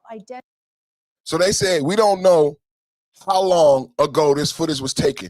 That leans to my theory of how long has this group been operating in this neighborhood. I argue that local sheriffs know about this group and know how long they've been operating in this neighborhood. That is why I can report to you today that locals are building panic rooms. You think they're building panic rooms because of this? No, they're building panic rooms because they know nobody's going to protect them. And this is happening multiple times, just like they were on her porch multiple times. What am I showing you right now? I am showing you video from the South American Theft Group. Look at the report. Alleged mastermind and burglary ring used jamming devices to disrupt home security. Houston Police Department. Look at the backpack. Same Ozark reflector backpack. But now we have a little bit more information. What do we know now that we know about these South American theft groups after their arrest in Texas? Well, we know how and why they were able to get past Nancy Guthrie's security, how they were able to be in the home for 41 minutes. It's because they had these fucking signal jammers. They had the fucking technical capability to do the fucking job, ladies and gentlemen, and no one is fucking being honest. I don't know why. This is video from that night. Let me cue up the video so y'all know. Let me read it. New ring footage, February from 3 o'clock in the morning. Nancy Guthrie's house needs real attention. This person in the video has a backpack with reflectors, similar build, similar clothing. Is this the timing that stands out? That hour, that location? If you are working the Nancy Guthrie case, this goes straight to the top of the lead stack. Identify him, track the route, pull some surrounding cameras. Brand new video, 3 o'clock in the morning near Nancy Guthrie's house. Now, one of the things I want to point out about this video is the backpack. Look at that backpack. You see the reflector? It's the same fucking backpack from Houston. It's the same fucking backpack from the other fucking video. So wait a minute. Everybody is doing this shit. It makes sense if you understand these are theft groups, criminal theft fucking rings operating like soldiers in our country, taking off our grandmothers like fucking fruit off the fucking vine. Same fucking backpack. Same. This is Texas. This is Texas. You're looking at Texas. You're looking at Houston. You're looking at a South American theft group who's using a signal jammer to rob a house in Texas. They've stolen $4 million. This same South American theft group that you're watching right now robbed a house in Los Angeles, robbed a basketball player in Cincinnati, robbed people in Wisconsin. I argue they operate in Tucson also because it's the same fucking backpack. These are the same people. Now we're back in Tucson. Come on, man. A couple things. Not only same backpack, same MO, same, but why this criminal is moving so slow, so relaxed? Why does he not think a police car will drive by? Why does he not think someone will come out of the home? Why is he not worried about police? Why is he not worried about incarceration? Why is he not worried about being caught? Because they have identified this neighborhood as sweet in this particular time. I argue it's shift change. I argue it's shift change. At this time of morning, it's shift change. And even I told you it's 300 police patrolling on any given day in Tucson. We got several 100,000 citizens. How can 300 police do the job? They can't. That's why Trump is doing what he's doing in city to city. Why did big balls get robbed? Big balls got robbed because DC, Chicago, Tucson, these cities are down hundreds of officers post BLM defund the police. So Washington, DC, defund the police. Oakland, California, where I'm from, defunded the police $14 million. We start having children get murdered in Oakland. Then the mayor start coming out begging. You know who defunded the police in Oakland? A liberal Democratic city council. But this is what people don't know about defund the police. The money didn't disappear. When they defunded the police in Oakland, the money didn't disappear. That $14 million went to where the Democrats wanted it to go. They spent it on social justice programs, parks, and LGBTQ bullshit. And then the police did not have enough money to pay overtime to protect citizens, and people start dying and crime escalated. Why? Because you don't have enough police to patrol the city, and criminals figure it out. Criminals know there's no police in Tucson in this neighborhood at 2 o'clock in the morning. We can steal in this neighborhood in Tucson if it's between 2 and 3 o'clock in the morning. No one is going to come. It's not because we're the best criminals. It's not because we're the best criminals. It's not because we're so smart. It's because America is broken after Biden and Kamala Harris. It's because America is broken after Biden and Kamala Harris, who opened up the border knowing that towns like Tucson would be overrun and could not afford to protect themselves.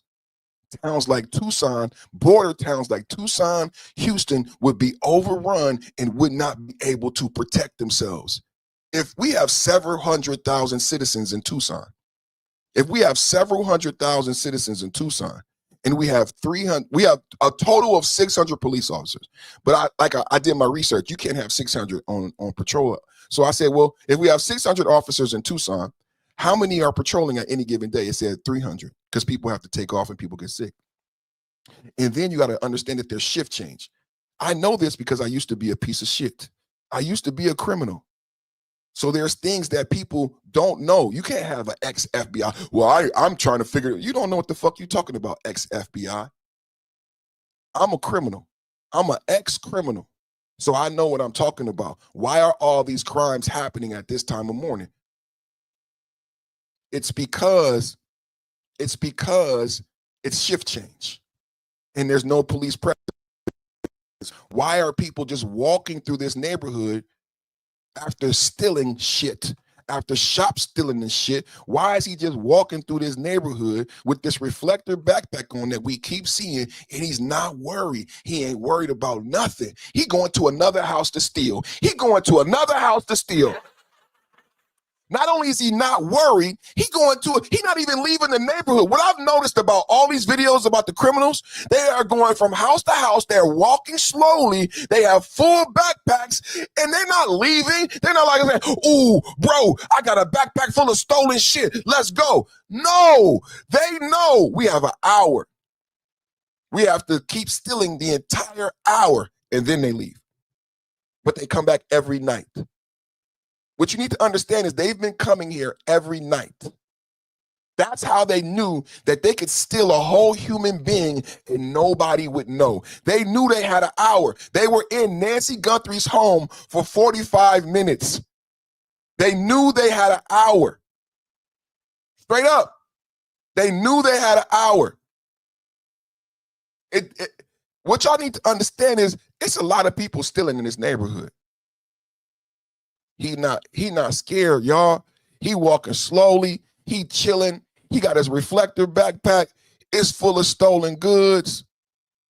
He ain't even tripping. He ain't even tripping. Brand new video, breaking news, brand new video. I got more brand new video. Let's cue this up. New video, 2.5 miles from Nancy Guthrie house. The impression of the vehicle is grainy. We might have to do our famous slow motion. You know, we got famous doing the Renee Good case.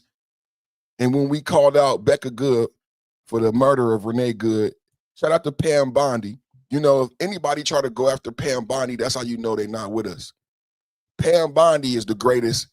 And Pam Bondi went after local prosecutors to prosecute Becca Good for saying drive, baby, drive in less than 24 hours. Pam Bondi didn't do it because of pressure. Pam Bondi did it because she knew that Becca Good should have been implicated when she said, drive, baby, drive. That's when I got my bones on YouTube. Let's look at this video. We might have to go in slow motion.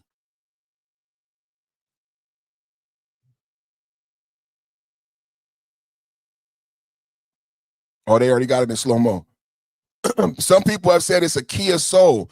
Put in the chat if you put a 1 in the chat if you think it's a Kia Soul.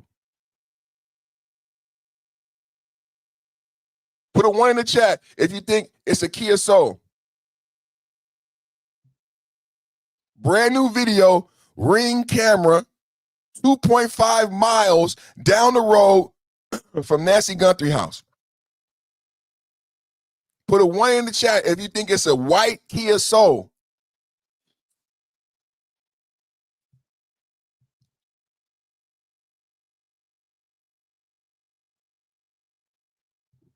Brand new video, breaking news, Perfect Timing Podcast. Everybody get them likes up, double tap at the like button.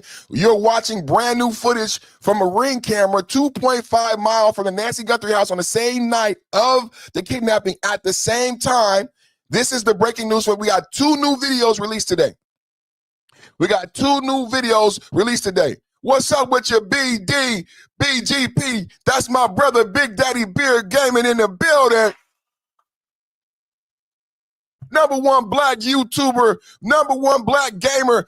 Shout out to you, my brother. 5.0, 5.0, 5.0. 5.0, 5.0, 5.0. How you doing? How you living? How you feeling? Chilling, my guy. Same thing, man. Back to you, man. Man, much appreciate to you, brother. I love you, brother. Y'all subscribe to BDBGP, #1 black gamer on YouTube. Get it up, man. Get it up. Get them subscribes, man. That's my brother from another mother, man. We talking about the Nancy Guthrie case, man. We talking about the Nancy Guthrie case and brand new footage, man. We got 2 brand new videos today. And let's go to another YouTuber. Let's go to another content creator that's done a great breakdown.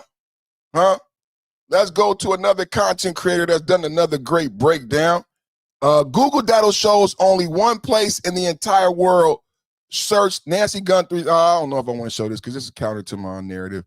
I don't know if I want to show that. That's counter to my narrative. I might not show that. Because that's counter to my narrative. You know what I'm saying? And people just be doing a lot of, hey. You know what I'm saying? I might not show that. That's counter to my narrative. We're gonna stick with the narrative, man. South American theft groups, man. That's what we're gonna stick with. So another new wrinkle in time. Someone has said, I've always said it was multiple people. So I got a brand new video here that says he played with the lighting and he says there's multiple people in the Nancy Guthrie video. He says he sees a car and someone getting something out of the back of the car. Somebody enhanced the lighting on the video from Nancy Guthrie's house when the suspect was disconnecting her Nest Cam. Now people are claiming you could see another person leaning into a car in the background. Watch closely, double tap, hit the like button.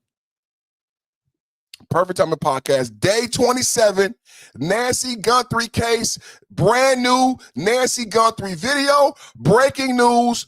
Perfect Timing Podcast, back with the blast. 2026 won't last, in and out with a dash. Brand new video. What do we see here? Is that not the same motherfucking backpack? Is that not the same motherfucking backpack? Can we deal with this? Because my theory is it was the South American theft groups that have been operating nation fucking wide. Is that not the same motherfucking backpack? It's the same motherfucking backpack. It's the same group of people. And what else do we know from today? That he was there more than once. And the difference is he didn't have on the backpack. Are y'all what? I know I'm going fast. Do you see what I'm putting together here? Here he is before February 1st. Let's put it all together, y'all. Here is the criminal, the kidnapper, before February 1st. No backpack. He doesn't do the kidnapping that night. When he goes into the home, he comes back with the backpack. What's in the backpack? What's the difference? I argue that it took 41 minutes to get her out of the house.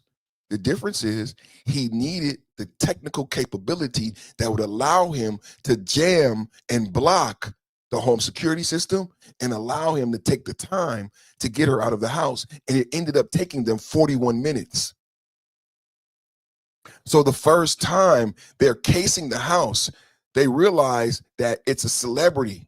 It's Nancy Guthrie, Savannah Guthrie's mother. Savannah's worth $40 million. They say it's a go. We're doing the kidnapping for a $6 million ransom. They come back with the necessary equipment to pull off the kidnapping. You see him here with the backpack, the reflector backpack. This is Tucson, Arizona.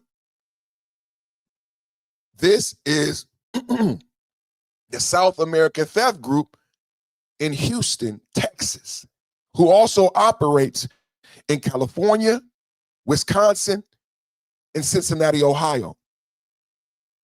This again now is Tucson, Arizona, Nancy Guthrie porch days before the kidnapping. This is Tucson, Arizona, Nancy Guthrie's porch days before the kidnapping. This is the same individual without the backpack. He does not enter the home. He does not adjust the camera. He is casing the house. How long did it take him to get here? How long does it take me to leave here? Did anybody notice me coming and going on the porch? He felt very comfortable coming back. He felt very comfortable. If you notice, what else is different about this picture? He has a backpack, and look at his waist. What have we identified? There's a backpack and a gun in his holster. There's a backpack and a gun in his holster. The same reflective backpack that we see in Houston. The same reflective backpack that we see in Houston, South American theft groups. So he comes a week before the kidnapping, no backpack, no gun. He has no intention of doing any kidnapping. No backpack and no gun.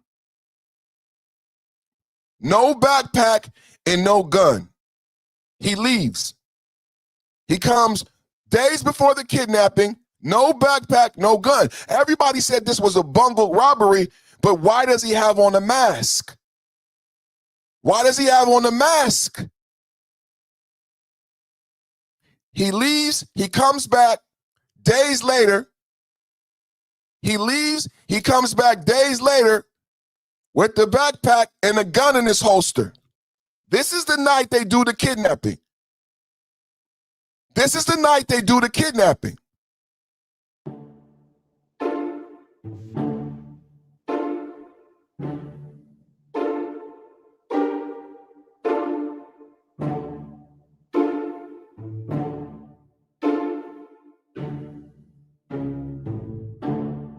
You see him? You see him? So brand new internet sleuths have taken the camera footage and changed the lighting, and they say this is a human being in the trunk. It's more than one people, y'all. Y'all see this? And he's showing you doing it, so you don't think it's AI, so you don't think he's doing something. He is showing you the settings.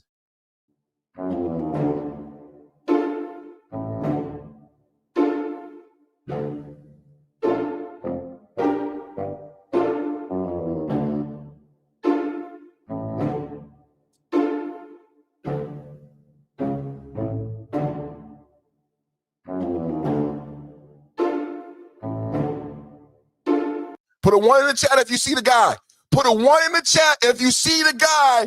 Put a 1 in the chat. Was it multiple people in the Nancy Guthrie kidnapping? Put a 1 in the chat if you see the other guy going into the trunk.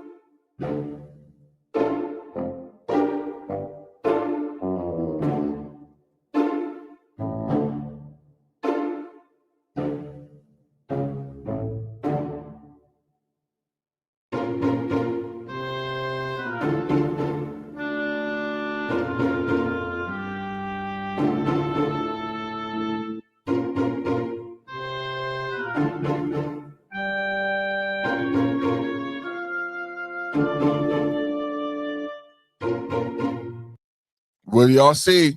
Put a 1 in the chat. Do you see the guy?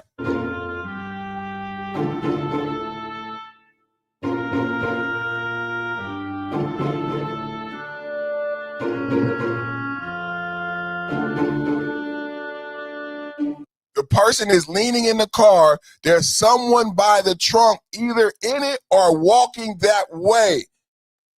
W chat, W, thank you for paying attention, chat room. There's a person leaning in a car, and there's something by the trunk, either in it or walking that way. Double tap hit the like button. Brand new breaking footage, Nancy Guthrie story. What we have here is an internet sleuth has analyzed the video Nest camera footage, and they are saying there's possibly somebody in the foreground.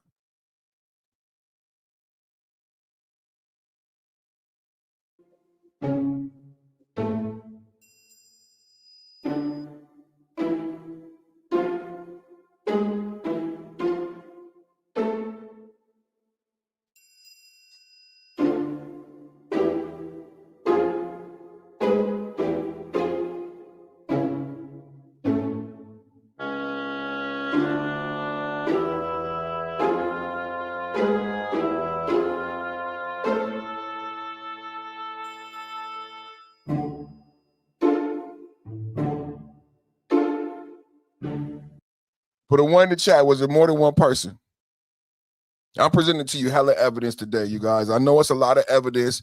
I'm showing you a lot of evidence. Do you believe it was more than one person? Do you believe it was more than one person? Double tap at the like button. Everybody watching right now, need a huge favor. Everybody watching right now, go ahead and hit the like button. Those of you who are so inclined, subscribe. Subscribe and become a member of the channel. It looked like to me there was somebody there.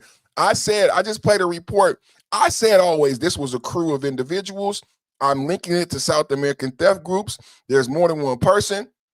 And I also said that based on DNA not coming back from CODIS, right? Based on the DNA not coming back from CODIS and the DNA not matching the DNA on the porch, not matching the DNA on the house, I always said it was a crew of individuals. Look at this. Look at this picture of the same backpack and these individuals in Houston. They have arrested 20 people in Houston in this South American theft group.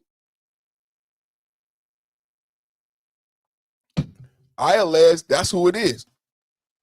That's who it is. It's the South American theft groups from Houston. Ain't no way around it. Double tap at the like button. Let the FBI know. Let Savannah Guthrie know we solved the case. American burglary ring. Police say the ring is responsible for more than 60 break-ins across the Houston area and countless more around the country. ABC 13's Luke Jones joins us live with exclusive details. All new at 10, Luke. Yeah, we learned Patricio Munoz was arrested last month along with his wife. Investigators say together they were calling the shots and even funding many of these break-ins. 7 break-ins in West University Place and more than... We should ask him. He's already in custody. We need to ask him. They said he was calling the shots. He was a shot caller. We need to talk to him about Nancy Guthrie. 60 across... If he don't know who did it, if he didn't put the people in play who did it, he know the crew that's operating because it's the same MO. It's what he does. And what I'm arguing is, like Trump said about the Somalian pirates, this is a new cultural criminal that we have to deal with and a new type of crime. You know, we used to look for drug dealers. We used to look for bank robbers. You know what I'm saying? You used to look for different type of people in America. What type of crime they doing? You know what I'm saying? Bribery. You know what I'm saying? But now we have home invasions and kidnapping for ransom. Y'all need to wake up. The Houston area. Investigators say this man, Patricio Munoz, was one of the major players behind the Chilean burglary ring responsible. January 28th, he and his wife, Tanya Barra, were arrested by HPD's West Side Crime Suppression Team. Together, investigators say Munoz and Barra were funding and directing many of the break-ins. Munoz allegedly selling these jamming devices to a separate selling the jamming devices. That's the difference in the 2 photographs with the Nancy Guthrie case. So he comes one day, he doesn't have the backpack. Why would he need the backpack? He doesn't have the backpack and he doesn't have the gun. He doesn't have the backpack and the gun, so he doesn't do the kidnapping. But when he comes back, he has the backpack and the gun and he does the kidnapping. What's the difference? I believe the difference is he didn't have the signal jammer. He needed the signal jammer because it took them 41 minutes. It took them 41 minutes to get Nancy out the house. That was the big difference right there. That was the big difference right there. So that's what I believe. That's what I believe is going on.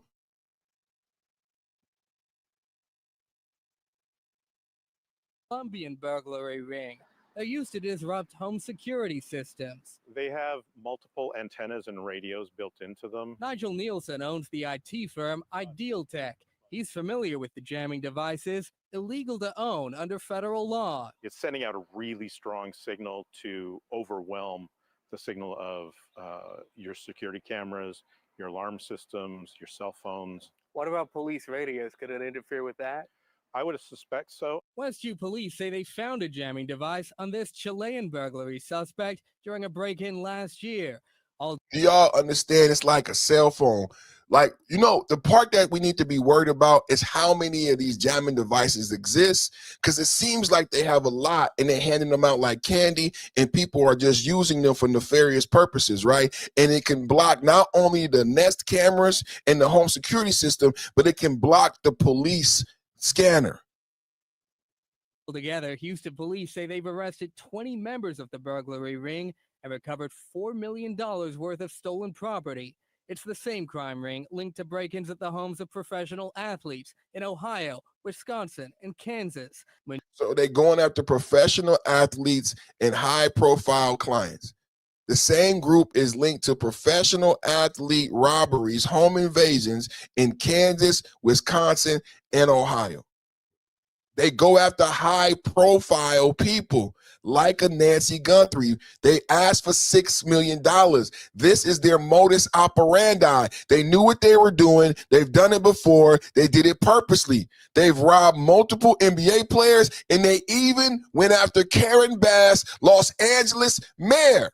In Kansas, Munoz was previously charged as sentenced in Los Angeles for the 2022 break-in of then Congresswoman Karen Bass's home. Congresswoman. She's the mayor now, but she was Congresswoman then. So they are familiar with high-profile marks. They are not afraid to go after individuals that are on television every day and that may be missed, and that becomes a national story. This is important as we put together this scenario. Because people might say they would never kidnap this person because they wouldn't want to get caught. Now you're thinking like an American criminal, right? Now you're thinking like an American. They won't kidnap Nancy Guthrie because Savannah Guthrie is her mom and it's going to be on the news every day. Yeah, that's how an American criminal would think, not these guys. They purposely look for high-profile marks. If you listen to their MO, they're going after NBA players. They're going after Congress people. So it fits that they go after Nancy Guthrie. This is the only thing that fits. Where's your country of origin, man? Chile. Munoz and his wife were booked into the Harris County Jail last month on charges of tampering with government records. Munoz allegedly caught with a fake Mexican passport and fraudulent car title. His wife, investigators say, had used a fake Argentinian ID to rent an apartment. Days later, Munoz was charged in connection with the October 4th break-in of a home in this gated Royal Oaks neighborhood. Investigators say he broke in through a window after jumping a fence, then pried open a safe and stole 4 watches, each worth thousands of dollars. When police searched his apartment, they say they found watches, jewelry, and other pricey items. In his child's bedroom, pry bars, and a jamming device, potentially damning evidence in a series of crimes spanning across the Houston area and perhaps the country. Luke. Not just Houston, but the country. That's what makes this so plausible. And what I love at the end of the report, that beautiful Ozark backpack. What I love at the end of the report, that beautiful Ozark backpack that we see so familiar to the Tucson area theft group. This is Tucson. This is Tucson. This is Tucson, night of the kidnapping.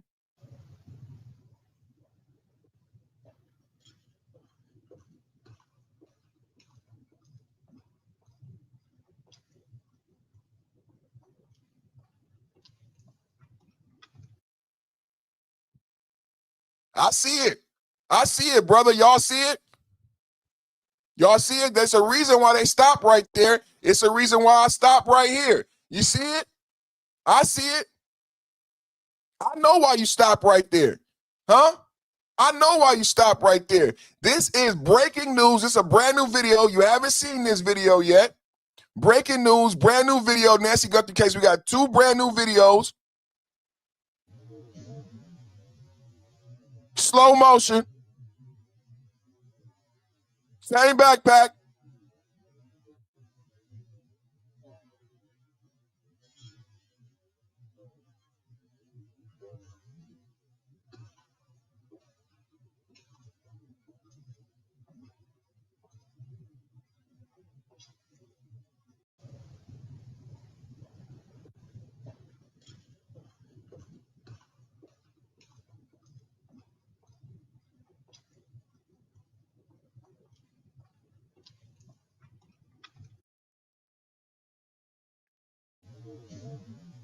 Same backpack, y'all. Brand new video, brand new footage in the Nancy Guthrie case. Brand new footage, brand new video. Nancy Guthrie has offered $1 million. Nancy Guthrie has offered $1 million. Somebody in the chat earlier asked me, do they think Nancy Guthrie is alive? Maybe you haven't seen this video. Nancy Guthrie offering $1 million for her mother to be returned alive or not. She says, so we could have a homecoming or a funeral. And this is very sad. But we need to know where she is. We need her to come home.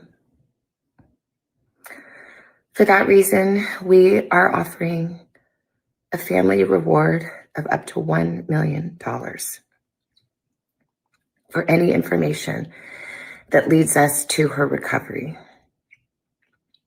All of the information about this reward and the details is in the caption below. You can call the 1-800-TIP line. You can be anonymous if you want. Someone out there knows something that can bring her home. Somebody knows. And we are begging you to please come forward now.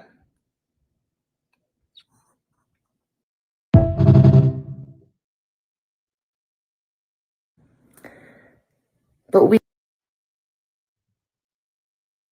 I don't even know what that is. That ain't the video I played the other day. That's like a short version of the video. I was playing a video for y'all, and that ain't even near. So people are saying this is we got another brand new video. We got another brand new video. This is the video we were showing. They said somebody in the back. We got another brand new video of a car in the neighborhood that night. People saying it's a white Kia Soul. People saying it's a white Kia Soul. Put a 1 in the chat if you think it's a white Kia Soul.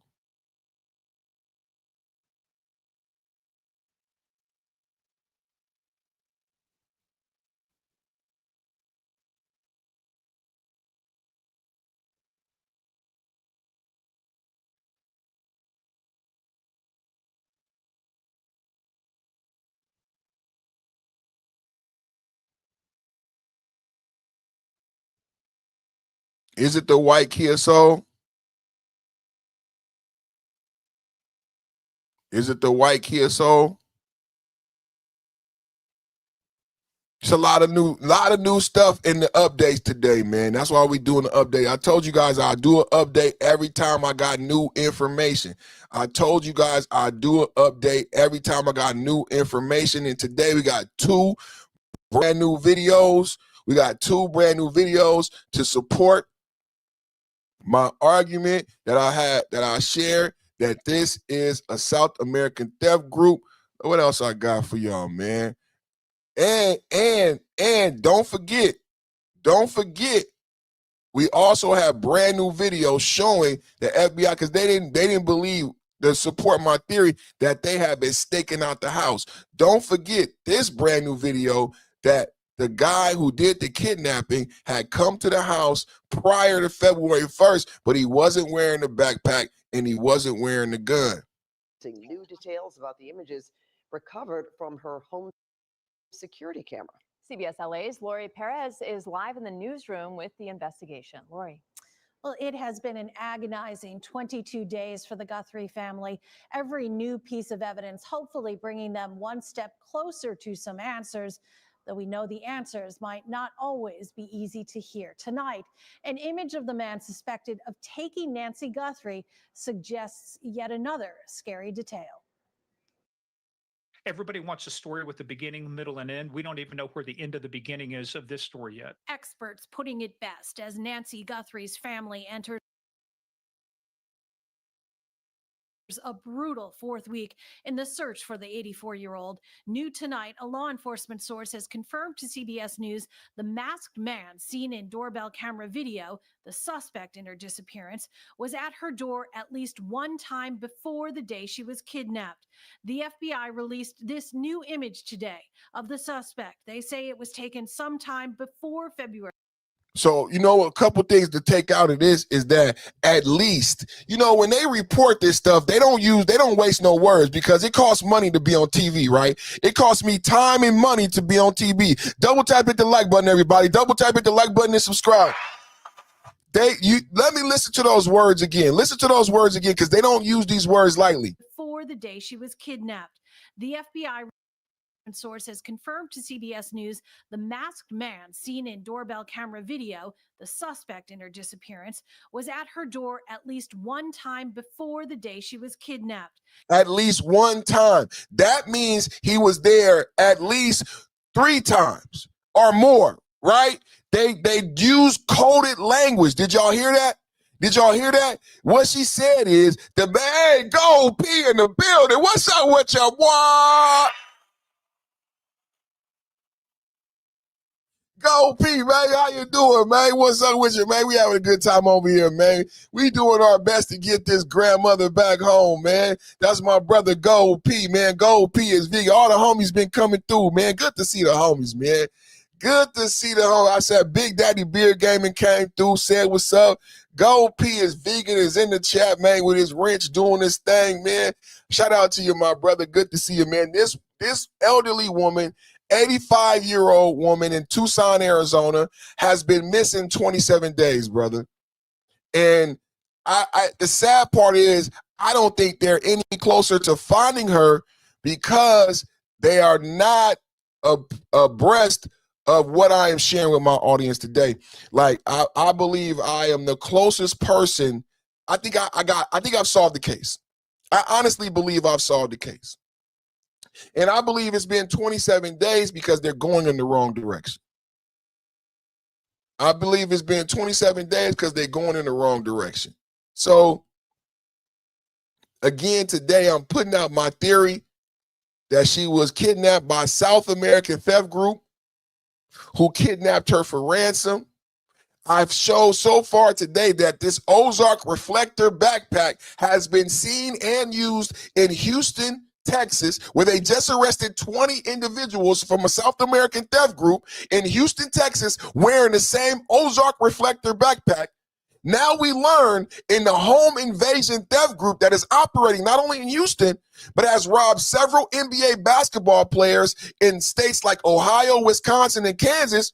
Now we learn how they've been so successful as they use signal jammers to block home security cameras and systems and block police scanners. Nancy Guthrie, it took 41 minutes to get her out of the home. They were able to effectively shut down the Nest cameras that should have been working and shut down her home security system. How do we know it took 41 minutes for her to get out the home? Well, Nancy Guthrie was an 85-year-old woman who had a pacemaker. This pacemaker was a very advanced pacemaker, and it had a home system that it was attached to. Her cell phone and Apple Watch also was attached to her home, and we can know that when her cell phone and Apple Watch was left at home, but because of her nesting system and the nature of the technology of the pacemaker, we knew when the pacemaker disconnected from the residence.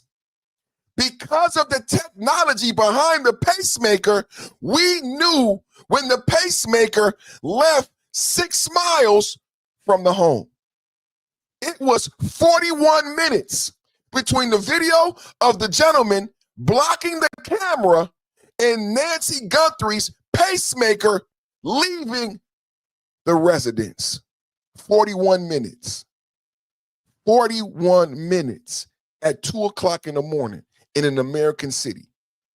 How do they take a human being from their home and take 41 minutes and remain gone for 27 days? This is the basis for my theory. 41 minutes, and they've been successfully gone for 27 days. This was not a bungled robbery. This was not one man. This was not accidental. Now, add to this. This is another part of my argument. They have not been able to track the digital footprint. FBI has already arrested a man in Southern California. Hey, did you know a man in Southern California named, I think his name was Daryl, was arrested for faking the ransom. He sent messages to Nancy and the FBI and the TMZ. They arrested him in 5 minutes. Do you know why? Because he's American and they were able to track the IP in the VPN. Very quickly, he's already bailed out. If you go look up the arrest of Southern California man who lied about Nancy Guthrie ransom, he's already out on bail.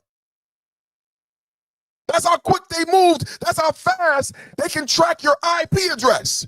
That's how fast the feds can track the VPN. He's already bailed out. The kidnappers have sent multiple emails, electronic communication. They sent specific emails directly to TMZ. No one is able to track the digital footprint. Who is that technically savvy in America? No one is able to track the digital footprint. Another piece to the case that leans to South American theft group. They asked for cryptocurrency. Anybody in the chat own crypto? Put a 1 in the chat if you own crypto. Put a 1 in the chat if you own crypto. If you own crypto, what do you have? You have something called a wallet. Do you know how many people watch me skew toward the older generation? They may not know this about crypto and digital currency. If you have digital currency and crypto, you have something called a wallet. Wallets belong to people. Wallets belong to people. Wallets belong to people. If this was an American, 2 things. How do I spend my crypto? And who owns the wallet? What you need to know about this being a cryptocurrency request is these were never Americans and they never intended to spend the money in America. They never intended to spend the money in America. Y'all don't, right? This wallet was never going to be dispensed in America. It was never about America. It never was about that. Who has a grandmother? Who I work in IT. I make content. Who knows about the phishing? Who knows about, Trump told them, Somalian pirates, a different criminal cultural background, a different criminal. Who knows about phishing schemes, phishing scams? When they email your grandmother and they try to get her to give money, Somalian pirates, different culturally criminals. What's the ill thing about the phishing scams is you can't track. They just take your grandmother's money and you never get the money back. Why you can't get the money back? Because they don't know, they can't track that email. Now, if it was me or you, your ass would be in jail in 5 minutes. Savannah Guthrie was worth $40 million. Savannah Guthrie's worth $40 million. They asked for $6 million. They knew who she was. The South American theft groups have gone after Karen Bass when she was a congresswoman and several NBA basketball players purposely. Their MO is high profile. They've stolen $4 million. This is not a small thing. They're not small timers. They don't want $2. They don't want to get money to buy drugs. This is not small time shit. They were caught with $4 million. This is a theft ring. Thank you, Biden. Thank you, Kamala. I'm sorry to tell everybody.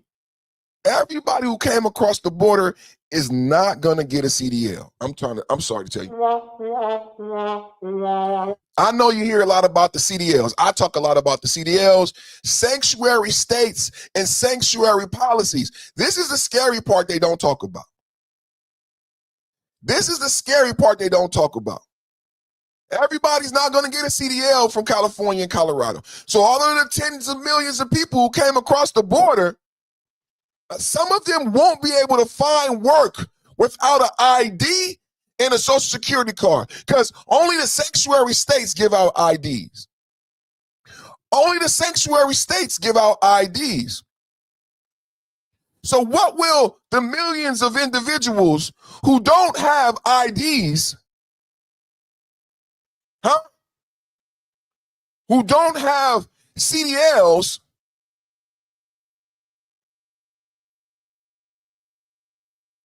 what will they do? Anybody know? I argue they will resort back to what Trump says is their cultural motherfucking background. I say they go back like Trump said because they are from a different cultural background. They believe that it's okay to kidnap an 85-year-old woman. Hey, go P. You know what else I said, go P? I said some white boys, you know, I'm from California. You familiar with California? Some white boys, you know, we got Hells Angels, we got Crips and Bloods. We both are familiar with both the Crips and Bloods, the Hells Angels. Gold P. And we familiar with the Gold P, you a military veteran. Gold P is not a criminal. He don't got no criminal background. He vegan. But we grew up in these areas, so we know about these things, right? So growing up in these areas, there's one thing I know about Crips, Bloods, biker gangs, Hells Angels. Certain things are acceptable, certain things are not acceptable on the streets and incarcerated. If you do certain things and you get incarcerated, you're going to get punished. Criminals will punish you. Certain things are not acceptable. That's culture. That's when Donald Trump talks about Somalian pirates and cultural criminal differences. There are certain things that are unacceptable in American crime. You do certain things when you go to jail, they get in your ass. We're not going to say it right now. Don't put it in the chat. What I said day one, it is unacceptable to kidnap an 85-year-old white woman. It is no way in hell for a ransom. It is no way in hell some Crips, some Bloods, some black guys, some white boys, some biker gang kidnap an 85-year-old white woman who has medication and a pacemaker, and her mom is Savannah Guthrie on motherfucking ABC every morning. That's just, let me hit the laugh track because that's fucking laughable. It's fucking laughable. You know how things, they say plausible. It's not fucking plausible that some white boys on a motorcycle, some Hells Angels, or some Crips and Bloods in the motherfucking 6'4" on gold Dayton's hopping up and down, kidnap Nancy Guthrie. That's fucking unlikely. It's unlikely as shit.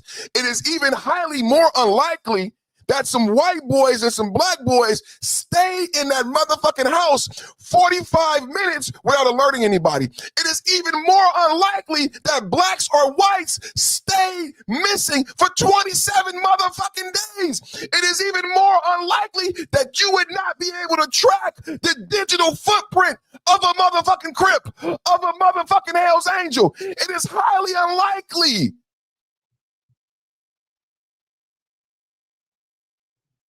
If you were, go P, just put it in the chat. If you got caught, let's say you was some dummy and you kidnapped an 85-year-old woman and you got caught and you go to jail, guess what they gonna do to you? Guess what they gonna do to you? If you thought it was a good idea to kidnap someone's 85-year-old grandmother and you get caught and go to an American prison, guess what's going to happen to you? See, this is what Trump was talking about. People want to point the finger. They said Trump was racist for his State of the Union. I said Trump is the greatest president to ever live. I'm the greatest alive. I'm the greatest alive. I'm the greatest alive. They came for 12.5, so I cop 2. Sell 1, mail 1, probably step on it 2. Maybe not because they go for 30 a wop. Had a little dark, the rain murdered my crop. I'm the greatest alive. I'm the greatest alive. I'm the greatest alive. They came for 12.5, so I cop 2. Sell 1, mail 1, maybe step on it 2. Had a little dark, the rain murdered my crops. If you kidnap an 85-year-old woman and you get caught and you go to jail, man, I wouldn't want to be you. Man, I wouldn't want to be you. You know, I just talked about the fact that everybody who came across, Gopi said, first off, I would refuse to set myself up for failure like that, and I wouldn't be around a sucker or a buster who would do that ish. Nobody of respect in America would hang out with people who would even come up with the idea to kidnap an 85-year-old woman. It's not even that. It's what's up, Mr. Suge, to you, man? What's up with your baby? Oh man, let me see what I gotta let me see if I could there you go. What's up with your baby? Salute to you. Thank you for coming through, brother. Good to see you, brother. One love, man. One love. We talking about the Nancy Guthrie kidnapping. Salute to you, man. Now, it's not only that, it's some sucker shit, Gold P. It's stupid. Like, hey, Gold P, check this out. Hold on. Hold on. I got a new toy. Hold on.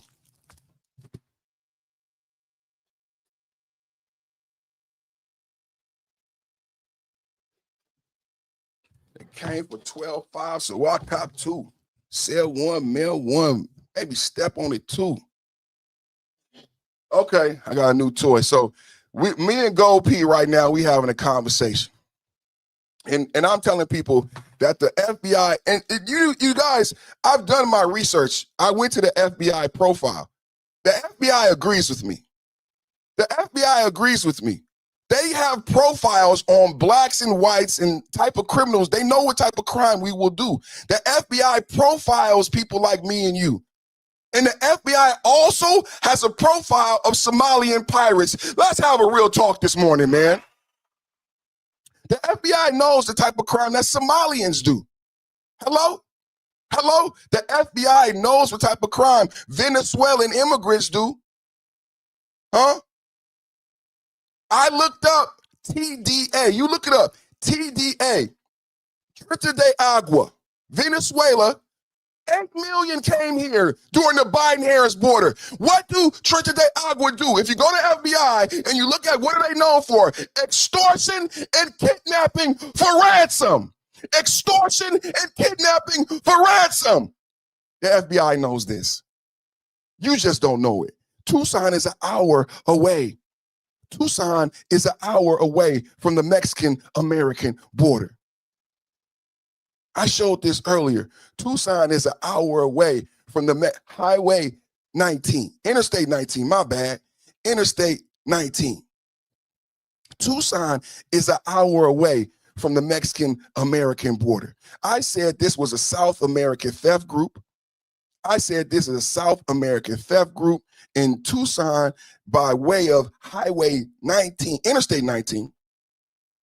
By the way of Interstate 19, it's only an hour away from the Mexican-American border. How many people talk to you about this? It's only an hour away from the Mexican-American border. Right? So me and Gold P having a conversation, right? And I wanted to show Gold P, everybody, my new toy. Y'all see my room? I got my Funko Pop collection back there. It's like a $20,000 collection. That's my Funko Pop collection back there. But I got a new toy, and this is my new toy right there. How's that? Let me see.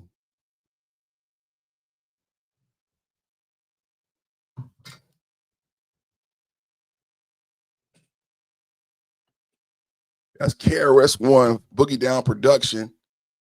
KRS-One in the BDP suit. Had to get that. Had to get that. Still in the wrapper. I'm gonna put that in my collection. So this is me and Gold P having a conversation. And KRS-One did a song called Criminal Minded. If you a hip hop head, you familiar, even and you our age, you familiar with KRS-One, Knowledge Reigns Supreme over everyone. Come on, man. You familiar with KRS-One, you familiar with Criminal Minded. So even right here, he got to stop the violence. You see the little, he got to stop the violence right there. You see the little stop the violence right there? So this is where my logic comes from. It comes from KRS-One. It comes from my upbringing. It comes from that criminal-minded. And I got to tell you, we wouldn't kidnap an 85-year-old woman. That's all. Go P. I am hip hop. Yeah, we wouldn't kidnap an 85-year-old woman. Criminal-minded. We wouldn't kidnap an 85-year-old woman. That's just part of my theory. Because you got to eliminate the black boys and the white boys. We not kidnap an 85-year-old woman. This is what it's based on. Some people hearing me, I know you're going to say a bunch of cash shit. I see all the bullshit. I see all the bullshit you talking in the chat. I see it. Criminal-minded, KRS-One. We wouldn't kidnap an 85-year-old woman. We wouldn't kidnap an 85-year-old woman. But you know who does kidnap for ransom? TDA, Trita de Agua, Venezuelan car. You know what's going on in Mexico right now, Gold P, Mr. Suge. So I talked about this the other day, and I told everybody that I'm not going to talk about the Nancy Guthrie case in a vacuum. I'm not going to talk about the Nancy Guthrie case in a vacuum. There is a war in Mexico. El Muncho was taken out by the Mexican-American army, and we helped them. And right now, dueling cartel fractions are fighting for power. I reported 250 cars on fire as blockades, murders, and now flights have been shut down. After I did my story, my wife said, "Hey, baby, one of my friends is stuck in Mexico." They was talking about going on the hey, Go P, Mr. Suge. My wife and her sisters, they was talking about going on the cruise, trying to get me to go on the motherfucking cruise. I'm not going on no cruise. I don't want to be on no boat with a bunch of motherfuckers out in the middle. Nah, man. Begging me to go on a cruise in Mexico, go on a cruise. But see, they different than me. I grew up in San Francisco. I've traveled. I've been on planes, boats, planes, and automobiles. My wife, they from Sacramento. They, I ain't gonna talk about them, but they want to go places. I don't need to go nowhere. I've traveled. I've been everywhere. I don't need to do that. I've been everywhere, man. I've been everywhere. So I don't want to go on no cruise. Come to find out, one of her friends, they didn't went to Mexico. They stuck in Mexico. Can't come back. Ain't no way to get back. And it's dangerous. And you're right now where they're having the war, where the fires are. Where you go? Puerto Vallarta. Where else, you guys? Puerto Vallarta. All of the places where the tourists go, that's where it's the most dangerous right now. Why do I say we can't talk about this in the vacuum? Because Tucson. Remember, did I just show you a map? Anyone else showing you maps? Anyone else know this level of detail? Anyone else showing you maps? Anyone else say Interstate 19? When you have your timeline like Candace Owens, when you talk about this in the barbershop, remind people Tucson is a border town. It's an hour away from the Mexican-American border by way of Interstate 19. They're going to say, damn, where'd you learn that? They're going to say, damn, where'd you learn that? This is what we are doing, bro.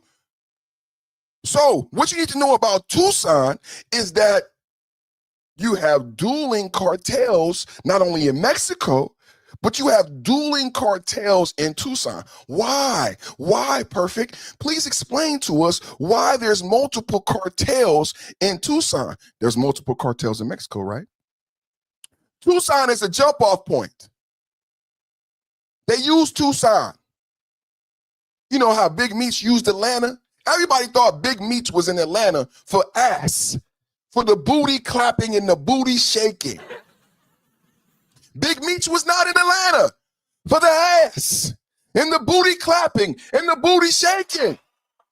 Big Meats was in Atlanta because Atlanta is a distribution hub, not only for cocaine, but airplanes, boats, trains, and automobiles. Everybody got hubs. It's like Chicago O'Hare.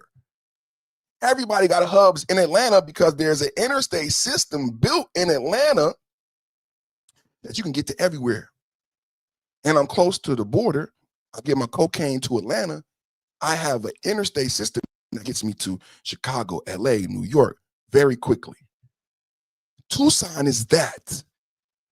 If I can get the cocaine to Tucson, I can get it on the interstate. They can go boom, boom, boom, boom. If I can get they traffic humans. They traffic humans. It's not just kids and women. They traffic bodies, humans. It's not far-fetched for them to kidnap an 85-year-old woman. They have, somebody put it in the chat earlier, they have tankers and canisters full of people. We seen it on Lethal Weapon. You seen it on every fucking Bad Boys. I'm not telling you this. You know this already. You know this. You know this. You know that they trafficking humans. It's called human trafficking. I didn't fucking make it up. That's what it's called. See, you just don't do it. Americans don't do it. We're afraid of it. We want it to stop. We're scared of it, but Americans don't do it. Americans don't put a bunch of humans in the back of a truck and sell them. We haven't done it since slavery.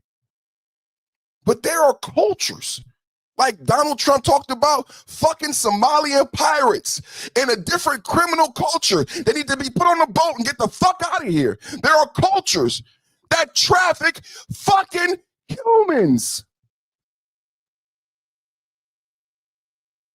Put them in the fucking back of the truck, man. What did I tell you about California? So if we talk about so why would they do that? Well, California is the 5th largest economy in the globe. And people don't ever talk about how California makes so much money. California is agriculture, right? And there are dirty farmers, just like there are dirty technocrats. They want to get the leather and the Nikes for free. They want to get the cobalt for free. They want to get the diamonds for free. Well, there are dirty motherfucking farmers too. And they want to get the motherfucking spinach out the ground for free. So they buy laborers. Slavery, just like back in the day. They buy laborers. Migrant economy. You ever heard those two words? Migrant economy. When I talked about the 14 people shot, the 5 people murdered in Stockton, California, and the mayor asking for help, the mayor was saying we have a different type of crime, just like Trump said about Minnesota and the Somalians. Stockton mayor, white woman, said we have a different type of crime in Stockton. There's a different type of cultural crime element in Stockton. What do you think she was talking about? She's talking about the migrant workers in the migrant economy who pick your spinach, who pick your grapes. They don't live in America. They don't live in California because they don't want to pay California wages. So they have Mexicans come to California and pay them pennies. If they can get a coyote, who traffics in humans, hello? Am I just saying this? Are you just waking up to your reality of how your produce gets to you? Did you not know this? They come here for a period of time. They come to California. They pick your fruit. They pick your spinach, and they're supposed to go back to Mexico. That's the agreement. If I can get a coyote to sell me laborers, I can do it even cheaper. And guess what a coyote is more than happy to do? Put people in the back of a U-Haul van, drive them across the border to Central Valley, and sell them to a farmer. It's been going on for hundreds of years. It's been going on for as long as California been growing shit.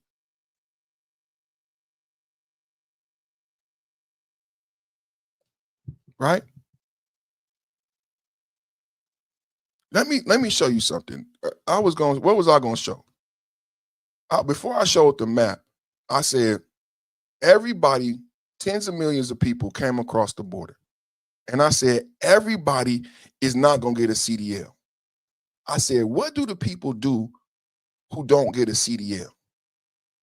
If millions of people came here and the sanctuary cities and states can't absorb everybody who came here during the Biden-Harris debacle, those people who can't get a CDL, can't get an ID, can't get a job, will resort to their cultural background, which is kidnapping for ransom, extortion, home invasions, and robberies. And that's what the fuck we are seeing. Not only in Tucson, not only in Los Angeles, not only in Wisconsin, but in Texas. And do y'all understand it's bigger than Nancy Guthrie? Mr. Sugar said, I'm in logistics. It's not uncommon to get a load coming in from Mexico and not find human waste and food and wrappers in the back. It's par for the course. It's par for the course if you realize what's going on.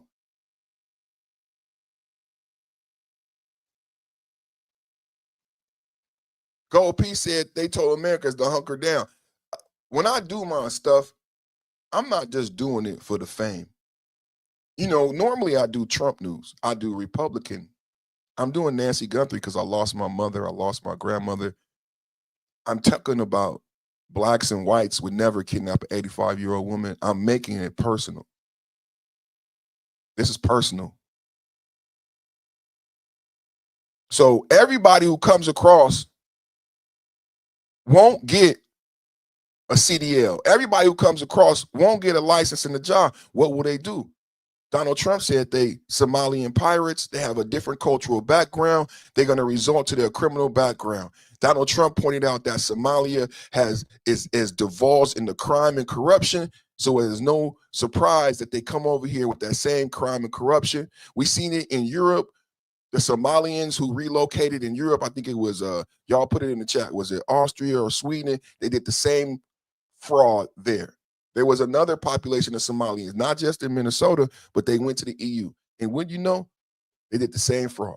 The autism, the empty schools, the fake meals, the exact same fraud. And damn near bankrupted that. That's why you have NATO and the EU pissed off at America, because they're being overrun by African immigrants who have basically bankrupted their entire country. And they want us to bail them out, and we not. That's normally my talking points. Let me go you another one of my normal talking points. Because I brought up the licenses for a reason. I had this video. As we talk, we're gonna stay on Nancy Guthrie, but we talking about the likelihood of people it came across the border who were responsible for Nancy Guthrie. So I came across this. Because you might say, well, okay, Highway Interstate 19, how did they get back home? And I just played video of them driving at 2 o'clock in the morning, and you don't know about sanctuary cities. You don't know about license for all. You don't know about licenses for all. Minnesota, Tim Walz, who is no longer governor, can no longer run again, passed a policy that said licenses for all. California gives licenses to people who don't know how to speak or read English, and it costed lives. It costed American lives.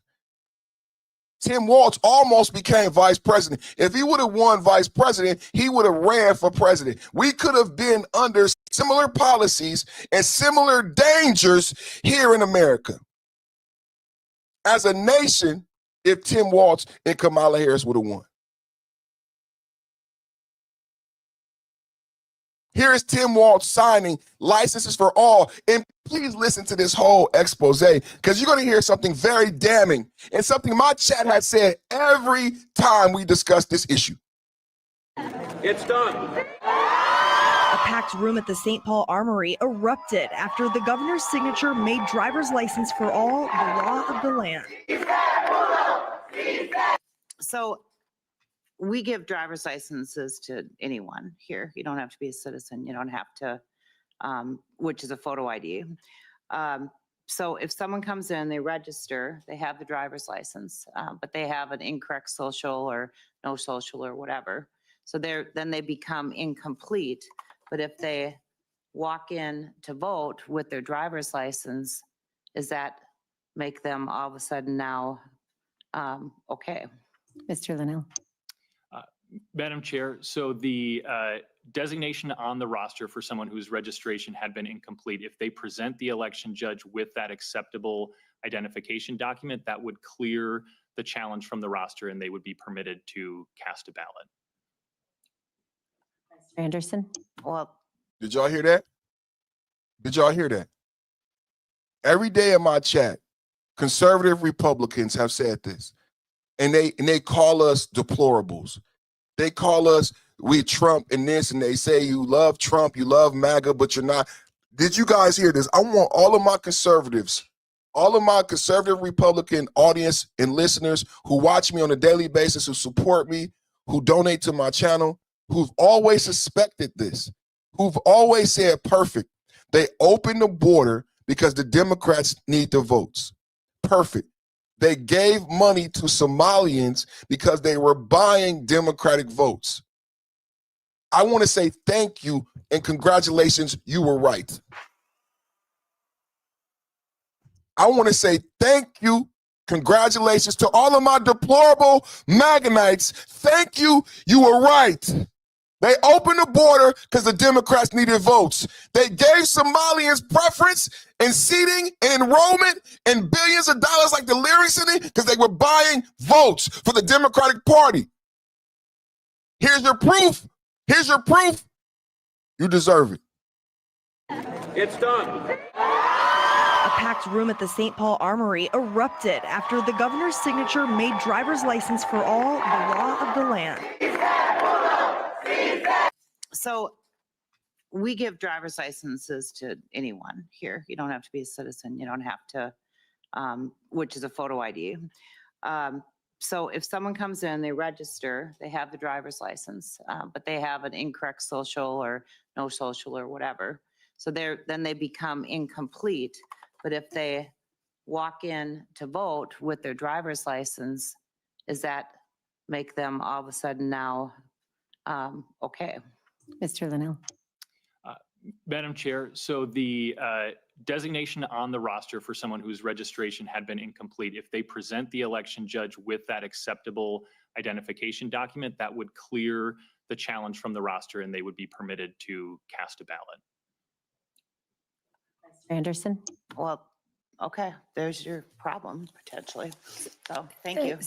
So just to clarify, someone who is not a citizen but presents a driver's license at that point in the process could be permitted to vote. Madam Chair, at the time of registration, as well as at the time of submitting a ballot, every voter is signing the attestation affirming their eligibility to vote, including that they meet all eligibility requirements, that they are a U.S. citizen. Y'all was right. Y'all was right. MAGA was right. MAGA was right. MAGA was right.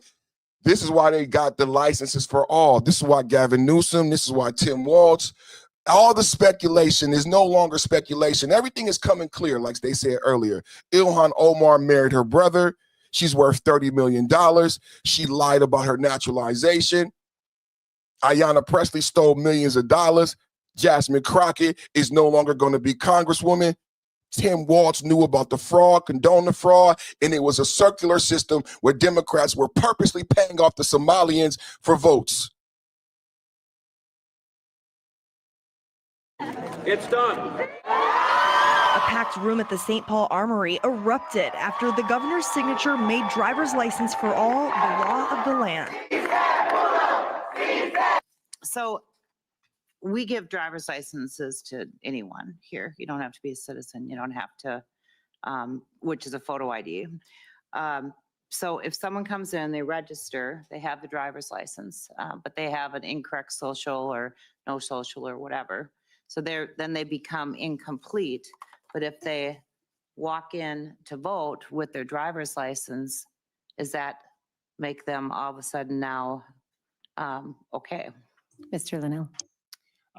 Madam Chair, so the designation on the roster for someone whose registration had been incomplete, if they present the election judge with that acceptable identification document, that would clear the challenge from the roster and they would be permitted to cast a ballot.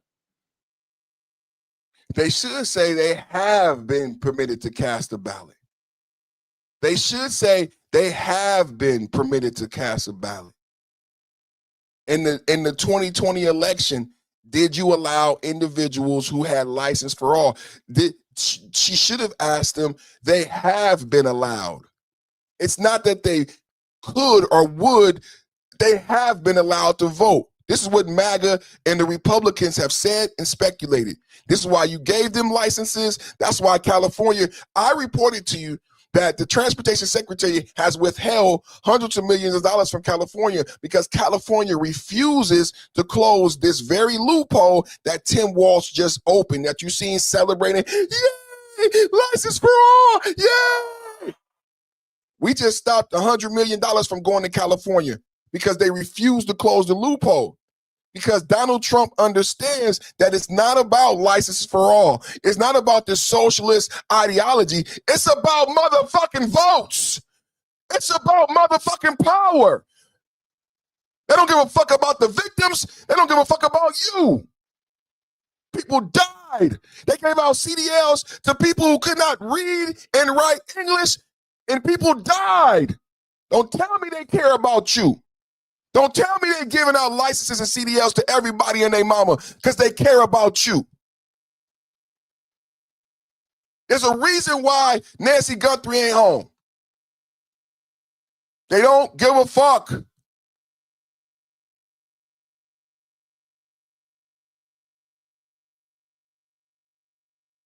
They don't give a fuck. Brand new video today. Brand new video today. Couple brand new videos. Videos showing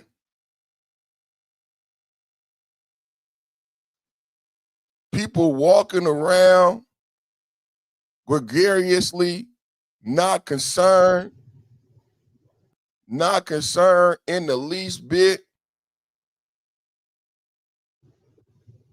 Reflective backpacks that we've seen in Houston, South American theft groups. We just walking, stealing shit, shops stealing the shit. We just walking through the neighborhood. Look at that nice ass driveway. Now wait a minute. I see the Mercedes-Benz sign, and I see lights on. What the fuck is going on?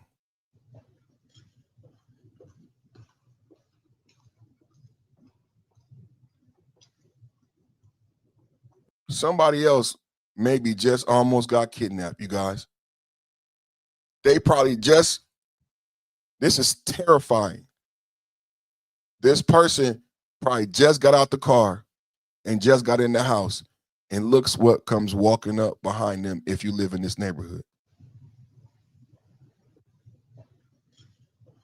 You see the lights? You see the bin sign?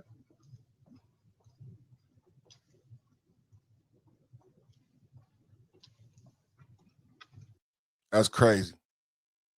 That's absolutely terrifying. That's absolutely terrifying. That is absolutely terrifying. Brand new information in the Nancy Guthrie case. Brand new theory. And honestly, I think I saw the case. And this is what my theory is right here. Double tap at the like button. Not enough likes, y'all. Get them likes up. Everybody, do me a huge favor right now. Everybody watching, go ahead and hit the like button, man. Like, share, and subscribe. Become a member if you're so inclined. We got a Somalian special right now. I got a Somalian membership special for less than a cup of coffee. You can support my channel, or you can support a starving Somalian. It's up to you. Our Olympic edition of KPRC2 News at 6. I'm Keith Garvin. And I'm Stefania Jimenez. That group that Keith just mentioned is known as the South American Theft Group, or SATG. And tonight, investigators say they may be connected to dozens of burglaries right in our area. KPRC2 News reporter Bryce Newberry is live in the newsroom with what we know about this group. Bryce. Keith and Stefania, we obtained a search warrant that outlines a lot of this new information after burglars allegedly moved a table up against a West University home, then climbed up onto a second-floor balcony, broke in, and stole more than $500,000 worth of jewelry and watches. West University Place police say those tactics used by the burglars are consistent with the South American Theft Group, now linked to more than 60 home burglaries in our region. In this case, investigators say the suspects drove to that break-in using a rented car, and to rent the car, police say the suspect used a fake ID from Argentina. But facial recognition technology and help from the FBI revealed his real identity to be a man from Chile. He's now in custody related to that fake ID while investigators pore over his cell phone data. Now, this group is known for its brazenness. The FBI says sometimes sending their stolen goods back to Chile or Colombia.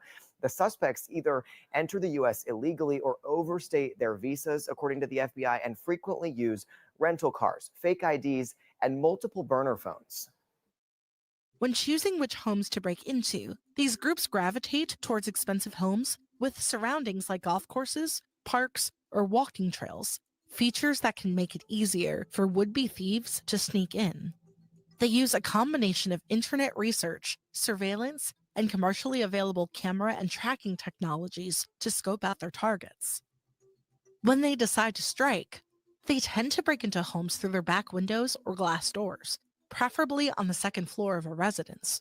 And once inside, they mainly look to steal jewelry and designer accessories, frequently leaving other expensive items behind.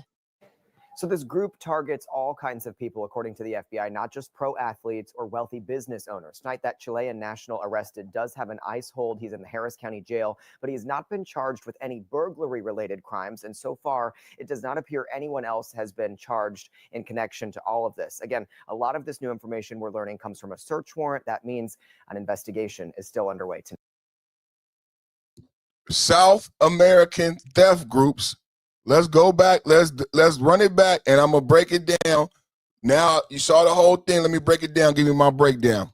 Mentioned is known as the South American Theft Group, or SATG. And tonight, investigators say they may be connected to dozens of burglaries right in our area. KPRC 2 News reporter Bryce Newberry is live in the newsroom with what we know about this group. Bryce. Keith and Stephanie, we obtained a search warrant that outlines a lot of this new information after burglars allegedly moved a table up against a West University home, then climbed up onto a second-floor balcony, broke in, and stole more than $500,000 worth of jewelry and watches. West University Place police say those $500,000 worth of jewelry and watches in one house.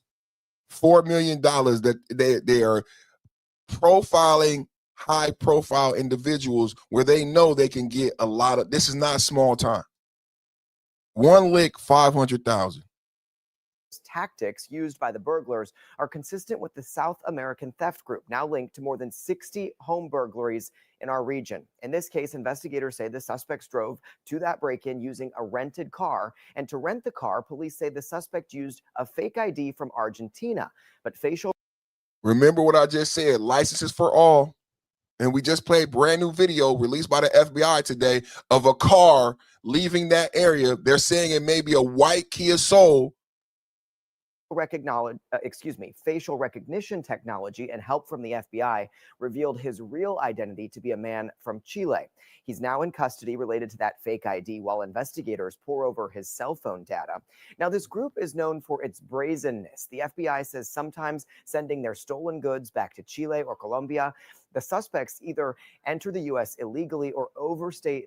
This is so important right here, MAGA, conservatives, Republicans. This is why me and Megyn Kelly is doing this story, man. This is why this story is so important to me. Did you hear what he said? So when I've talked to you about Minnesota, I just talked to you the other day about Virginia's Governor Spanberger signing the same legislation that led to the violence in Minnesota. And I showed you sheriffs in Maryland, Virginia, saying they are not going to abide by Spanberger's rule that says they don't want them to cooperate with the federal ICE agents. Now, this is important because DHS is still shut down. How many people know we're in a shutdown? How many know this is a conservative political channel? Every day I do Trump news, giving Democrats the boo blues. How many people know we're in a shutdown? And ICE is not being paid. If you have family who work at the airport, they're not being paid again. Congress is still getting paid, but DHS, ICE, TSA not getting paid. During some of the most tumultuous times, fucking Mexico is on fire. And flights are already low in America because the fucking federal government is partially shut down. Why is this important? A lot of you may not pay attention to politics like me, but you may not know why we're shut down. The Democrats are asking for something that started in Minnesota that led to the death of those 2 individuals in the Minnesota Ice Watch. So Minnesota said, I'm not going to work with you, despite Tom Homan working for 6 presidents, getting a presidential war from Barack Obama, and Tom Homan having an office in Minnesota under the Democratic president. Did you guys know that Minnesota didn't have a problem with ICE under the Democratic president? That they deported more people than Trump? They didn't have no issue. They had an issue when Trump became president. They kicked him out. And they said, I'm not going to work with you. And one of the reasons why the government is shut down right now, because Chuck Schumer and Senate Democrats, just like Virginia, just like Minnesota, are saying they will not accept deportation orders. I don't know why. They have said they will not accept deportation orders. I explained to you, how has ICE been so successful in their deportation attempts? 600,000 in 2025. 2 million people deported in 2025. Over 1 million people self-deported. ICE is responsible for 600,000 deportations in 2025. How have they been so successful? Well, they have a list of people like these individuals who've overstayed their visa, who've committed a crime while being in America while not being a citizen. They see an immigration judge, they get a deportation order and a date to leave the country, and they never leave. ICE knows their name, where they are, and where they work. ICE picks them up. Minnesota, Virginia, and now Chuck Schumer and Senate Democrats have said they no longer will accept the deportation order from an immigration judge. Senate Democrats, Chuck Schumer, Virginia, and Minnesota have said the deportation orders that you just heard about are unacceptable for Democrats in sanctuary cities. They want the federal government to pay the extra money to have these illegals go to the same court that me and you go to. A court with the seal, a court with the judge, a court with the flag, with certain protections for American citizens. Except they're not fucking American citizens, and it would cost a lot of fucking money. They never tell you that part. They just make you think that this is some American principle. You should want them to go to court. You should want them to get due process. All this stupid shit. All this stupid fucking shit. It costs money. It costs a lot of fucking money to send people who are not fucking citizens to my courtroom. They went to a fucking court. They went to a fucking court. They saw a fucking judge. It's an immigration judge. Is it the same court that I go to? No. And some of us who study politics, who know the difference between common law, municipal law, maritime law, we know that they don't go to the same fucking court. And they're not supposed to go to the same fucking court. They're not supposed to be privy to the same set of laws. They're not American. They're not fucking American.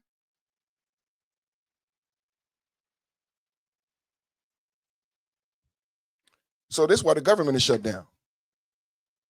This is why the government is shut down, because Democrats, Chuck Schumer, Tim Walz, fraudulent ass, Spanberger in Virginia, fraudulent ass, said this is not enough. Not that they haven't seen a judge. Not that they haven't been here too long. Not that they don't have deportation orders, but they want a fucking magistrate, a real judge that me and you get to see. It costs money. There's a district attorney in that room. There's a bailiff in that room. There's a court reporter in that room. They all get paid. How, ladies and gentlemen? How? Tax fucking dollars. The Democrats don't give a fuck, bro. Democrats don't give a fuck, bro. Tax dollars is how they get paid. So they want to sell you on some liberal socialist bullshit and not tell you how much it's going to cost for the millions of people that Biden brought here to go to court. They think we revealed Listen his to this. real identity to be a man from Chile. He's now in custody related to that fake ID while investigators pore over his cell phone data. Now, this group is known for its brazenness. The FBI says sometimes sending their stolen goods back to Chile or Colombia. The suspects either enter the U.S. illegally or overstay their visas, according to the FBI, and frequently use rental cars, fake IDs, and multiple burner phones. When choosing which homes to break into, these groups gravitate towards expensive homes with surroundings like golf courses, parks, or walking trails, features that can make it easier for would-be thieves to sneak in. They use a combination of internet research, surveillance, and commercially available camera and tracking technologies to scope out their targets. When they decide to strike, they tend to break into homes through their back windows or glass doors, preferably on the second floor of a residence. And once inside, they mainly look to steal jewelry and designer accessories, frequently leaving other expensive items behind. So this group targets all kinds of people, according to the FBI, not just pro athletes or wealthy business owners. Tonight, that Chilean national arrested does have an ICE hold. He's in the Harris County jail, but he has not been charged with any burglary-related crimes. And so far, it does not appear anyone else has been charged in connection to all of this. Again, a lot of this new information we're learning comes from a search warrant. That means an investigation is still underway tonight. Live in the newsroom, I'm Bryce Newberry. South American theft groups. That's where perfect timing is coming from. Nancy Guthrie was kidnapped by South American theft groups, and we got a brand new video today. This is one of the brand new videos. This is the same night she was kidnapped.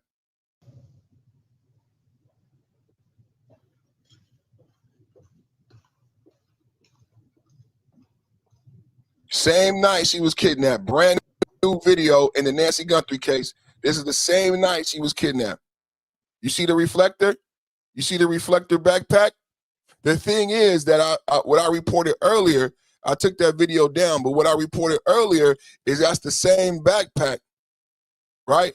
That's the same backpack as in the other video, right?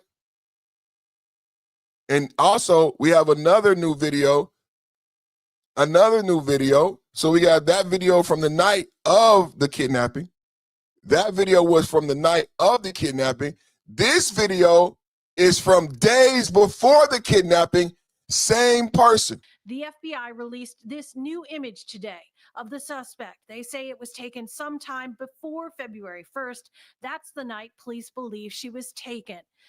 So this is a brand new video that the FBI released, because my theory has always been because the South American theft groups case out the house. I just played a report that let you know the South American theft groups go to the house ahead of time. That's how they know who got $500,000 in the house. That's how they're so successful. They're not just accidentally rolling up on the house with $500,000 that they can get in a real quick amount. No, they're doing their research. They're targeting high-profile basketball players, congresswomen, and this was Nancy Guthrie, mother of Savannah Guthrie, worth $40 million. He was there a week before, and in his photo was different. He doesn't have the backpack, the reflector backpack, right? He doesn't have the reflector backpack, and he doesn't have the gun in his holster. He's just casing the house. He doesn't have this reflector backpack.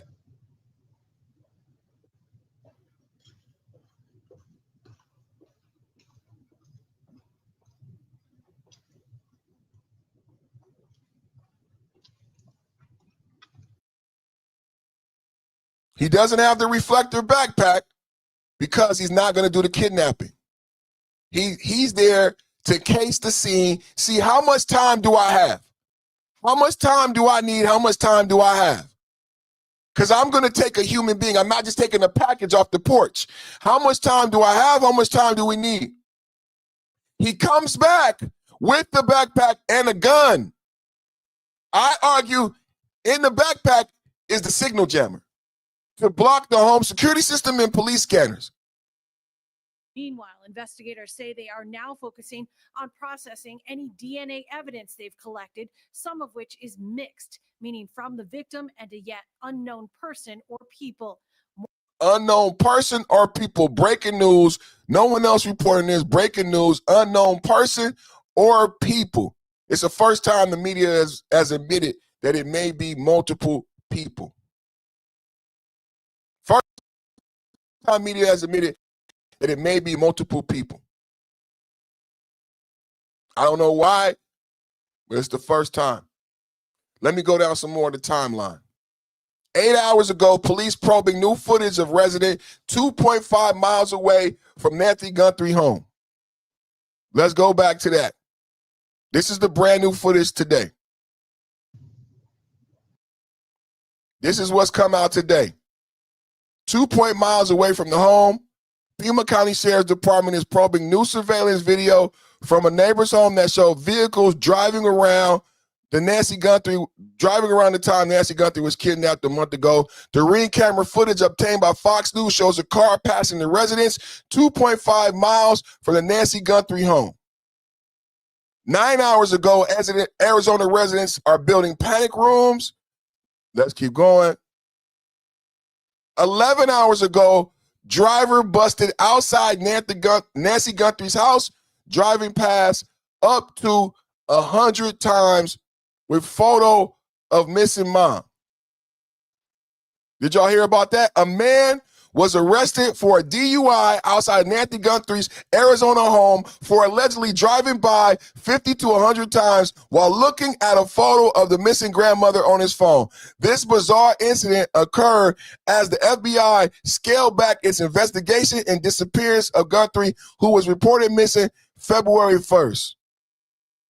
So they recently arrested a man in his neighborhood, DUI, driving up and down the street with a picture over 50 or 100 times.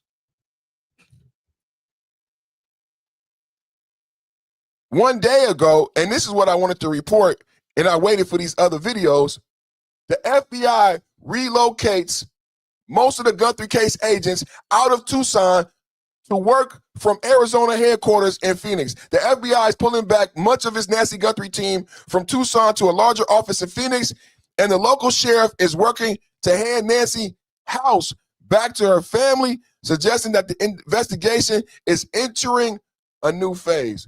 That's kind of fucked up, y'all. So they are I don't know, I guess they get it ready to close the case. I wanted to report that, and I got these videos that I could report on. So they getting ready to close the case. They already took down the force. All the FBI agents already left. Either the house has been given back to Savannah, or it will be given back to Savannah by Monday. In the Savannah video, Savannah is saying we need a closure. And they want $1 million. They're offering $1 million to either have a homecoming. I agree. The sheriff is horrible, bro. The sheriff just poo-pooed this whole thing from the beginning, bro. I totally agree. I totally agree, bro. And this is what the sheriff wanted. I'm going to be honest. I believe this is what the sheriff wanted. I think this is why he stalled him out. He just wanted the feds to leave. He never wanted to find Nancy. He never wanted people to really understand what was going on in Tucson with the violence. This is the home. This is sheriff outside of the home. This is the sheriff outside of the home.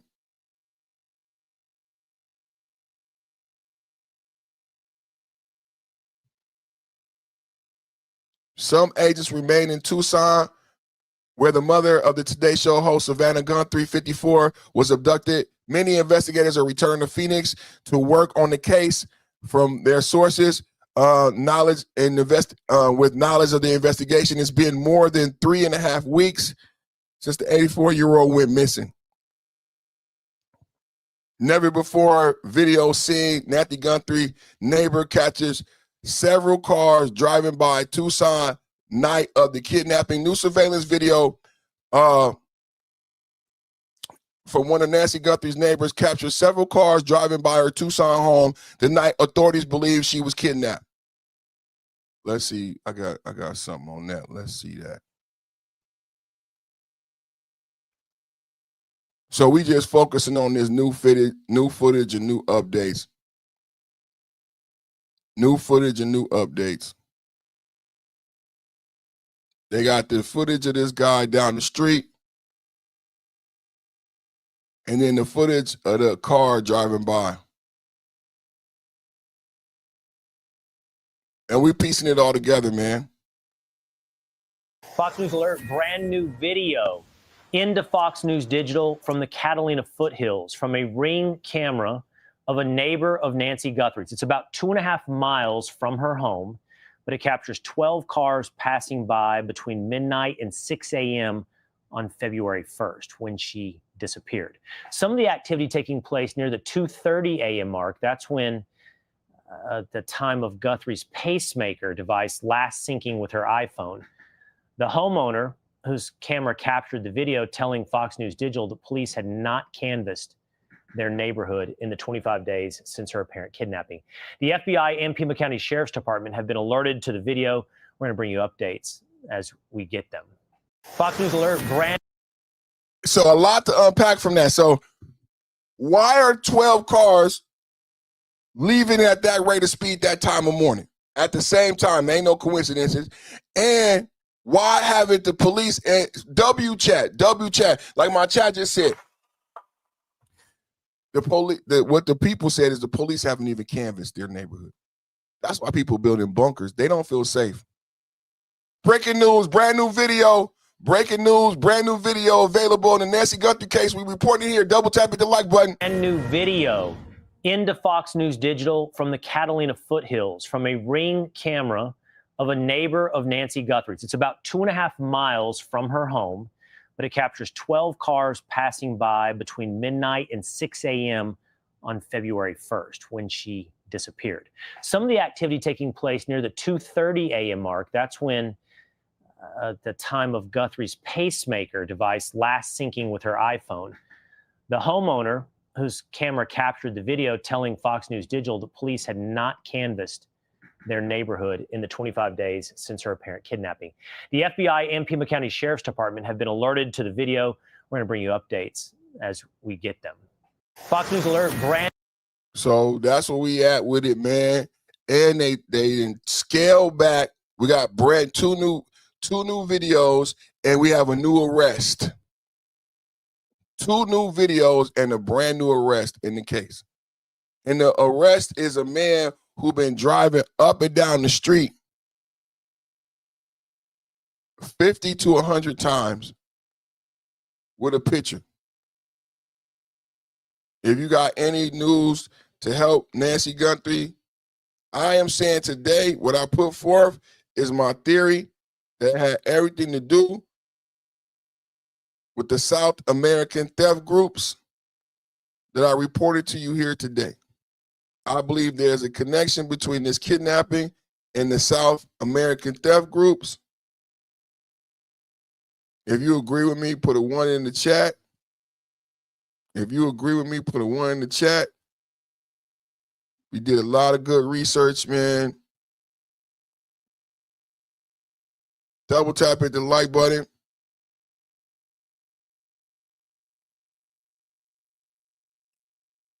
We've been talking a lot about the State of the Union. There go them ones. I gotta see that chat filled up with some ones, baby.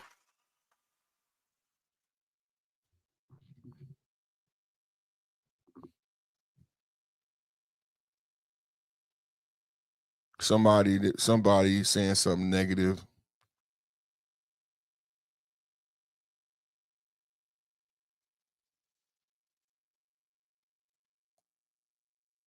They going after this person because the South American theft groups target high-profile people, and they try to find people where they can make a lot of money. They got $500,000 out of one house. They've been robbing criminals. They've been robbing NBA players, and they've been robbing Congress people.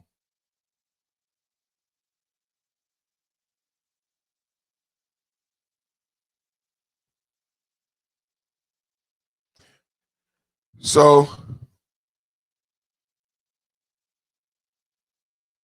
we've been talking about the State of the Union how good Trump did at the State of the Union. And Trump 4D chess, putting the Democrats back against the wall, setting up J.D. Vance for 2028. Trump giving a master class in politics. And it's still going viral. This is my brother, Scott Jennings, criticizing Democrats for using Epstein files to smear Donald Trump. One of my most popular videos is a video I call sandbagging. Sandbagging is a political term where in politics, they try to put a story around your neck to weigh you down and ruin your political chances. I believe they were trying to sandbag Donald Trump with the Epstein story. So when they ask why Donald Trump did what he did about regarding Trump, I mean, if they end up asking him questions, I assume he's going to end up testifying. Initially not wanting the Epstein files released, it was because I believe he knew that they would try to sandbag him. Double tap at the like button, y'all. End up asking him questions. I assume he's going to end up testifying somewhat about the whistleblower status that he has in these files. I mean, the only real true thing that we know is that he called up the police in Florida and said, you need to look at this. You need to look at this guy. You need to look at Ghislaine Maxwell. He was telling them, he was warning them about what Jeffrey Epstein was doing. And although you're being quite clear that the president has never been accused of anything, any wrongdoing, you have Democrat after Democrat after Democrat, even Hillary Clinton just a little while ago, all too happy to go on television and cast aspersions on his character using this idea that, well, his name appears in the files. They're trying to mislead the American people. It's the Steele dossier all over again. That's all this is. No, Let's hold just on, throw hold out on, some hold on, things hold on. and hope it sticks, even though there's no evidence whatsoever. Hold on. The Steele dossier is completely unrelated to what we're talking about. It here. is, because If- it was a if- bunch of if there uncorroborated is crap, and you're a- trying to if- stick it to the guy. it- The I am Democrats. not. No, the That's not what I'm Democrats. doing. The Scott. Democrats. The Okay. Democrats. The thing, if Donald Trump is in fact the whistleblower, and it is shown to be the whistleblower exclusively in these files, why did he fight so hard to prevent Congress from passing this law in the first place? He signed the law, and they released millions of after he documents. brought members of Congress to the situation Well, he and try to convince them he not did. to pass it. I mean, he did raise a legitimate issue, which is when you start dumping unredacted and uncorroborated documents out into the public domain, people who have nothing to do with it could be getting hurt. And that's already happened. We had a Democrat member of Congress, Ro Khanna, go down to the House floor and dox 4 guys who had nothing to do with it. So he did raise a legitimate issue. But the reality is he signed the law. They've released millions of documents. They may release more based on what they can find. But the only thing we know that's true is that Trump called the police and said, yeah, you need to look into Jeffrey Epstein. And these Democrats trying to cast aspersions on him is ridiculous. As a act, I'm not saying he is guilty, but to act guilty, those two things don't square, Scott. That doesn't make any sense. He's not acting guilty, but he knew what Democrats were going to do. They were going to take the files and they're going to do what we're seeing today. Oh, his name is in here thousands of times. You do the math. So you have no evidence he's done anything wrong, but he knew he was going to be smeared. He knew he was going to be smeared unfairly. If he knew this was going to be the outcome, then why not come out at the beginning and say, I have nothing to hide. We'll make the files public. He has never denied. Here's the totality. He's never denied any of this. Here's the totality of my. He called it a hoax. He's never denied it. The hoax is what the Democrats are doing. The They're claiming he bottom did line something. reality is that he had. Double tap at the like button. Was Trump right? Like he said, Trump was the only whistleblower in the Epstein files. They have not found anyone else who actually called the police on Epstein. Out of everybody in the Epstein file, all of the sick, perverted things in the Epstein files, there's only one person who called the police and said, Don, this is Donald, and you need to investigate this Epstein character and his horrible girlfriend, this Ghislaine Maxwell. I kicked him out of Mar-a-Lago, but you need to investigate them. Well, run it back, perfect. Run it back. Run it back, perfect. Run it back. Regarding Trump, I mean, if they end up asking him questions, I assume he's going to end up testifying somewhat about the whistleblower status that he has in these files. I mean, the only real true thing that we know is that he called up the police in Florida and said, you need to look at this. You need to look at this guy. You need to look at Ghislaine Maxwell. He was telling them, he was warning them about what Jeffrey Epstein was doing. And although you're being quite clear. Who got the best Trump? Who did Trump better, me or Scott? Well, this is my brother Scotty from another mother. Brother from another mother. You need to call. You need to investigate. This is the Donald. My name is Donald Trump. Yes, this is the Donald. Yes, you like me. I know you like me. I like me too. Yes, I'm calling about this bastard. His name is Jeffrey Epstein. He's a bastard, and he has a dirty, dirty girlfriend. Her name is Ghislaine. You jizz on. Yeah, Ghislaine, because she's full of jizz. Yes, I said it. You need to investigate him. That the president has never been accused of anything, any wrongdoing. You have Democrat after Democrat after Democrat. I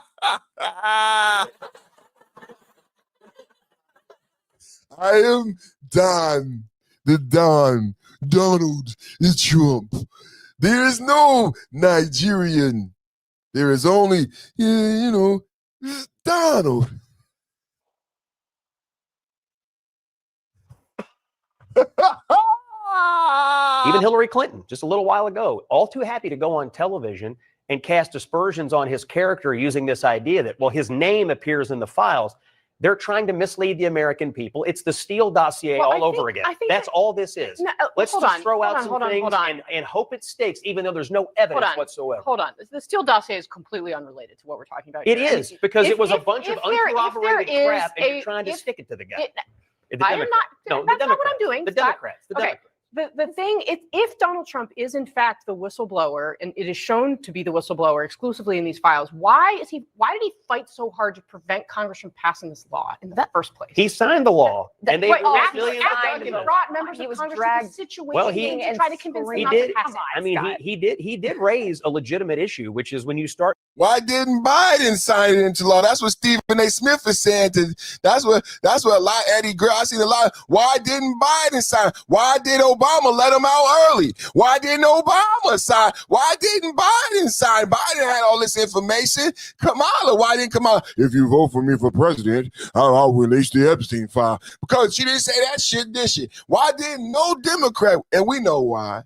We know why, because the Democrats was in his motherfucking pocket. Stacey Plaskett was in his pocket. Hakeem Jeffries is on the record sending this dirty motherfucker a letter saying, hey, Jeffrey, I want to be a friend. Will you give me money? I can get you a dinner with Barack Obama. Yeah, Jeffrey, would you be my friend? Hakeem Jeffries, no good ass. After the 09, Trump called the police before the 08 conviction. Trump never fucked with him after he called the police. Not only after 08, Trump never fucked with him after he put him out of Mar-a-Lago. I think that was 04. But the Democrats still took money to this day. The DNC has $35,000 of Jeffrey Epstein money. That's how much they was in his motherfucking pocket. Chuck Schumer took money. What's that motherfucker name? I had a list of them. I can't remember now. But he gave money to the DNC. He gave money to Senate Democrats. He gave money to Clinton. He gave money to Stacey Plaskett. Why would he give money to Stacey Plaskett, the one who was on the cell phone with him, texting during the Michael Cohen?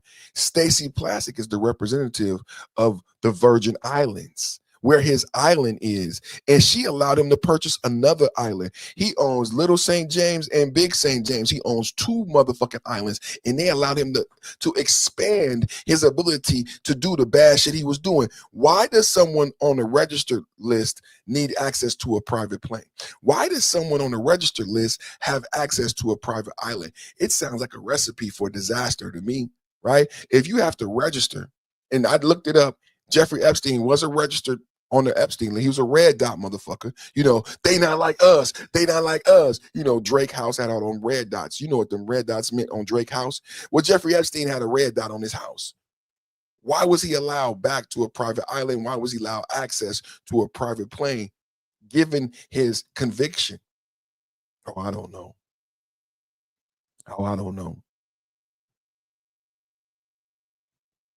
Who else? Let's keep going with this Epstein thing. Y'all want to keep going? Let's keep going with this Epstein thing. Holy crap, Nancy Mace just said Hillary Clinton was unhinged. Surprise, surprise, surprise. The Georgia Hillary Clinton was unhinged in the testimony. Surprise, surprise. I'm not surprised. I'm not surprised at all. Let's get to it. Clinton's testify. I'm saving it for Mega Monday. You got to come back on Monday. Y'all got to come back on Monday. I'm saving it for Mega Monday. Clinton's testify. Okay, so this is, for all practical purposes, a public deposition. The American. Okay, I'm not going to say anything. No, she didn't want to answer any questions about any of that and deferred most of those, if not all of those questions, to her husband, and he will be thoroughly asked about that today. You know, what did he know? When did he know? What did he see? Because there are other people who've come forward publicly, like Kevin Spacey, who thought all of this was very strange and actually a very high risk for a president of the United States or former president. It's all very bizarre, but I asked her very pointed questions, and you'll see that in the transcript in the video that comes out, and you'll see how she responded as well, screaming. And we'll close with this. We're going to get the video out as quickly as we can get it uploaded in the sound and everything from yesterday. So this is, for all practical purposes, a public deposition. The American people are going to see it. I've heard C-SPAN's going to air it wire to wire. So everyone's going to see what was asked yesterday. And I think that'll answer a lot of questions, especially with Lutnick and other things like that. Throughout the day, we'll try to send different members out to give you brief updates. We don't want to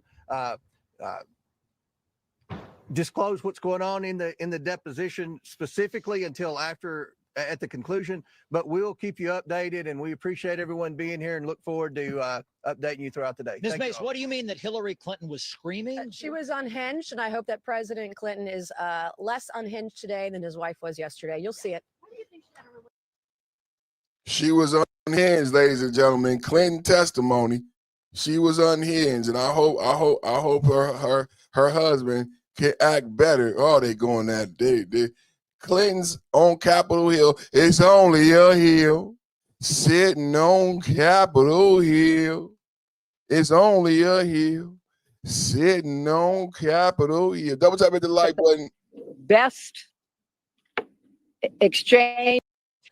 It then got, at the end, quite unusual because I started being asked about UFOs and a series of questions about Pizzagate, one of the most vile, bogus conspiracy theories that was propagated on the internet, that was serving as the basis of a member's questions to me. So I can only say that the best exchange that I had came at the very end, when, contrary to every other deposition they have taken, no Republican member asked any questions about Jeffrey Epstein or Ghislaine Maxwell to anyone else they have deposed. It then got, at the end, quite unusual because I started being asked about UFOs. Hillary Clinton responding to her testimony on Capitol Hill concerning Jeffrey Epstein. That's why we called you there, to talk about Jeffrey Epstein. Don't act like you don't know. And a series of questions about Pizzagate, one of the most vile, bogus conspiracy theories that... No, it ain't. Do you like pizza? Do you like grape soda? Where's the Wiener laptop? Where's the Wiener laptop? Where's the Wiener laptop? Was propagated on the internet, that was serving as the basis of a member's questions to me.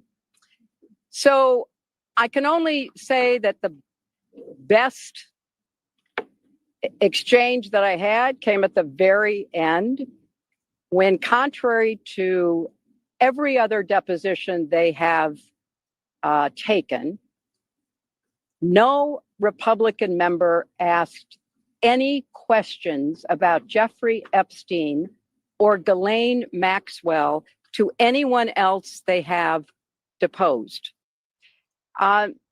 it then got at So she act like she don't know why she did. The Epstein files were in existence for years and could have been released during Biden. Trump released them. Trump is the whistleblower. Double tap. From my understanding, ladies and gentlemen, keep in mind that the Epstein files were in existence and free to have been opened during the Biden administration. Say it again. You were there for 4 years. Ladies and gentlemen, keep in mind that the Epstein files were in existence and free to have been opened during the Biden administration. That's right. You were there for 4 years. 4 years. How come you didn't open it as a Democratic Party then? How come you didn't open it? What am I missing? Nothing. I'm not saying I know. It's a legitimate question. Question. Maybe I don't remember the answer. Maybe my extraordinary producers should be able to help me during the commercial break. But from my understanding, the same files that were open or being open now with the 220 pages of documents or whatever it is, with various emails, that could have been done when Biden was in office. Right. Well, why didn't you do it? Why didn't you do it? If it's so important now. Why? What were the Democrats doing at that particular moment in time? Nothing. See? This is the kind of stuff that smells. This is the shit. This shit right here. Because my attitude is just deducing how much they despise Trump is if there was some real bona fide dirt on him, since you went after him with the 34 felony convictions, which essentially was deduced to him paying hush money to Stormy Daniels, a porn star, just so she wouldn't reveal their happenings with one another leading up to the election in 2016. Okay? If you had something like that you were willing to parade him through the streets with, of course, if you had something on him about Epstein, you'd have let it go earlier to make sure he didn't become the 47th president. That's just my thinking from a logical perspective. But what do I know?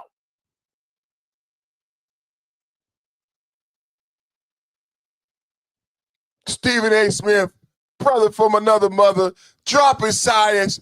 Why didn't the Democrats open the files? Democrats, Biden, why didn't you open the files? Stephen A. Smith, talk to him, baby. Ladies and gentlemen, keep in mind that the Epstein files were in existence and free to have been opened during the Biden administration. Say that, brother. You were there for 4 years. 4 years, brother. How come you didn't open it as a Democratic Party then? How come? What am I missing? What are we missing?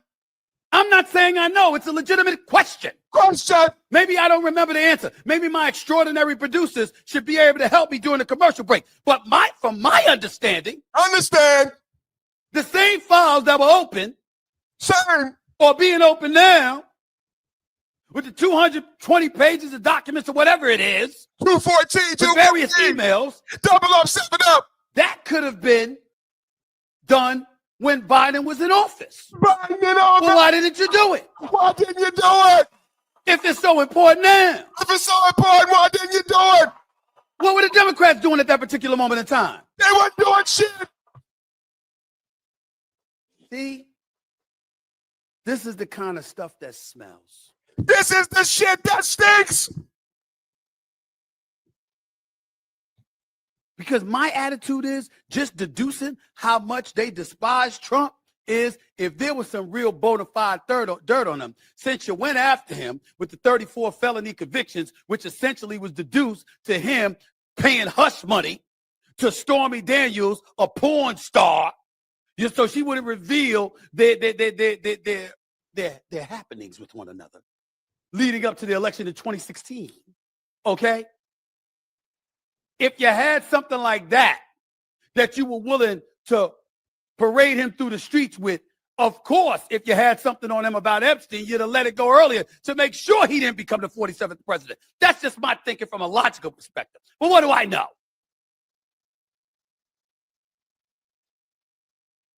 That's my brother from another mother, man. That's my brother from another mother, man. But what does he know, man? I love you, Stephen A. Stephen A. said, but what do I know? I told you it's a red wave coming. Didn't I tell you about the red wave?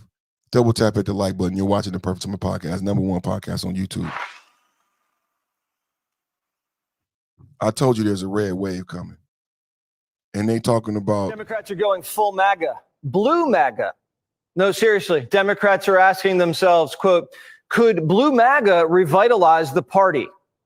We hear they're making blue hats that say, make California great again, and swapping out the Village People for Stevie Wonder. I guess if you just can't beat them, you join them. Democrats are admitting Trump was right about everything. Nobody comes out looking better than Donald Trump and the MAGA right. Because the things that they were saying, we was right. The things that they were accusing the left of, we was right. The things that they were accusing legacy media of, whether it's true or not, they look right. We was right. They look like they were on point. Democrats have never admitted we were right about anything. And now they're admitting we were right about everything. I don't even know how to take that. It's never happened before. They're all saying, you got us. We lied. Democrats just spent 4 years arguing that the border was fine, inflation was not a problem, and Joe Biden was up to the job. And I think that 4 years of that message was really harmful. I think there are a lot of reasons why there are crises in confidence in the news media, in Democratic Party, in institutions. And I think all of it needs to be hashed out, acknowledged, and discussed. Was that Tapper or Hannity? This isn't fun anymore. What's the point of having two parties if one side just keeps saying the other side's right? Did Democrats just surrender? Tapper's even saying we were right about lawfare. I think it is problematic when people run for prosecutor and promise to go after a specific politician. And both Letitia James, the Attorney General of New York, and Alvin Bragg, the District Attorney of New York, both of them did that. And that, to me, is problematic because you're not saying this is the offense and we need to bring justice to this perpetrator. You're saying, I'm going to go after him. And I think that there was a degree to which that was tolerated by the media writ large. I'm glad he's saying it, but why didn't he say it on his show? The guy was on the air for what, 2 hours a day? CNN called it the trial of the century. Now Tapper's saying, yeah, it was all cooked up by Tish and Fat Alvin. It's not like this was even covered up. There was tape of Tish and Bragg saying it. Even Morning Joe's admitting Republicans were right about everything, but they're taking credit for it. If you were a conservative at Harvard Law School, anytime you opened your mouth, you better have thought through it about 20 different times, because you were going to get crushed. Whereas, and here's the important point, now we talk about why the left may be adrift and at loss. The other side of that is the intellectual laziness that that occurs every time you open your mouth and they all agree with you. Yeah. And you're part of groupthink. So you never have to defend your ideas. So when you go out and run a campaign and you think everybody's going to agree with you, it's just the opposite. Scarborough's like the bully who picks on a kid and then takes credit when the kid turns out to be a winner. Groupthink sounds like Morning Joe. They're not just glazing us. They're turning on each other. Democrats just did what Obama told them to. They whacked Biden, and Obama's aides ran Kamala's campaign. And now they're realizing the Messiah can't walk on water. People are starting to complain, oh my God, the Obama people, they're running everything. Sometimes you get a sense that they think they know everything, they run the world, and in some cases, you can understand it because, well, they did win 2 presidential elections. But at a certain point, that class of folks has to start listening to the next generation coming up because they have ideas. They have ways of reaching out to the voters, to men, to the Obama coalition that they just don't have. They don't have the feel for it because they're not from that generation. He just called Barry a boomer. And Chuck Todd said Boomer Barry was the one who ran men out of the party. You spent 15 years essentially ignoring that vote. And in fact, not only ignoring it, interest groups going out of their way to marginalize that demographic group. And then you're shocked when that demographic group doesn't think the Democratic Party wants them to be members. Barack Obama accused the Republican Party of a war on women. You remember that? Romney had a binder full of women he was trying to hire, and they called him sexist. Mitt Romney was sexist. Every judge Obama appointed was a woman, which is fine. But after a while, I mean, come on. And then they went way overboard with Me Too. And race relations in the country hit an all-time low under Barack. Now Democrats are saying, maybe we should be nicer to Whitey. The white dudes for Harris hat didn't work. The DNC is trying to court guys who just want to get laid and have fun, remember? So they sent in Mayor Pete. What does Bearded Pete think they should be talking about? We should be talking about how, if Speaker Johnson got his way, it wouldn't be possible, not just for gay people to get married, but for straight people to get divorced, let alone like birth control or how he would want to regulate porn or whatever most people would have a problem with. Appointed was a woman, which is fine.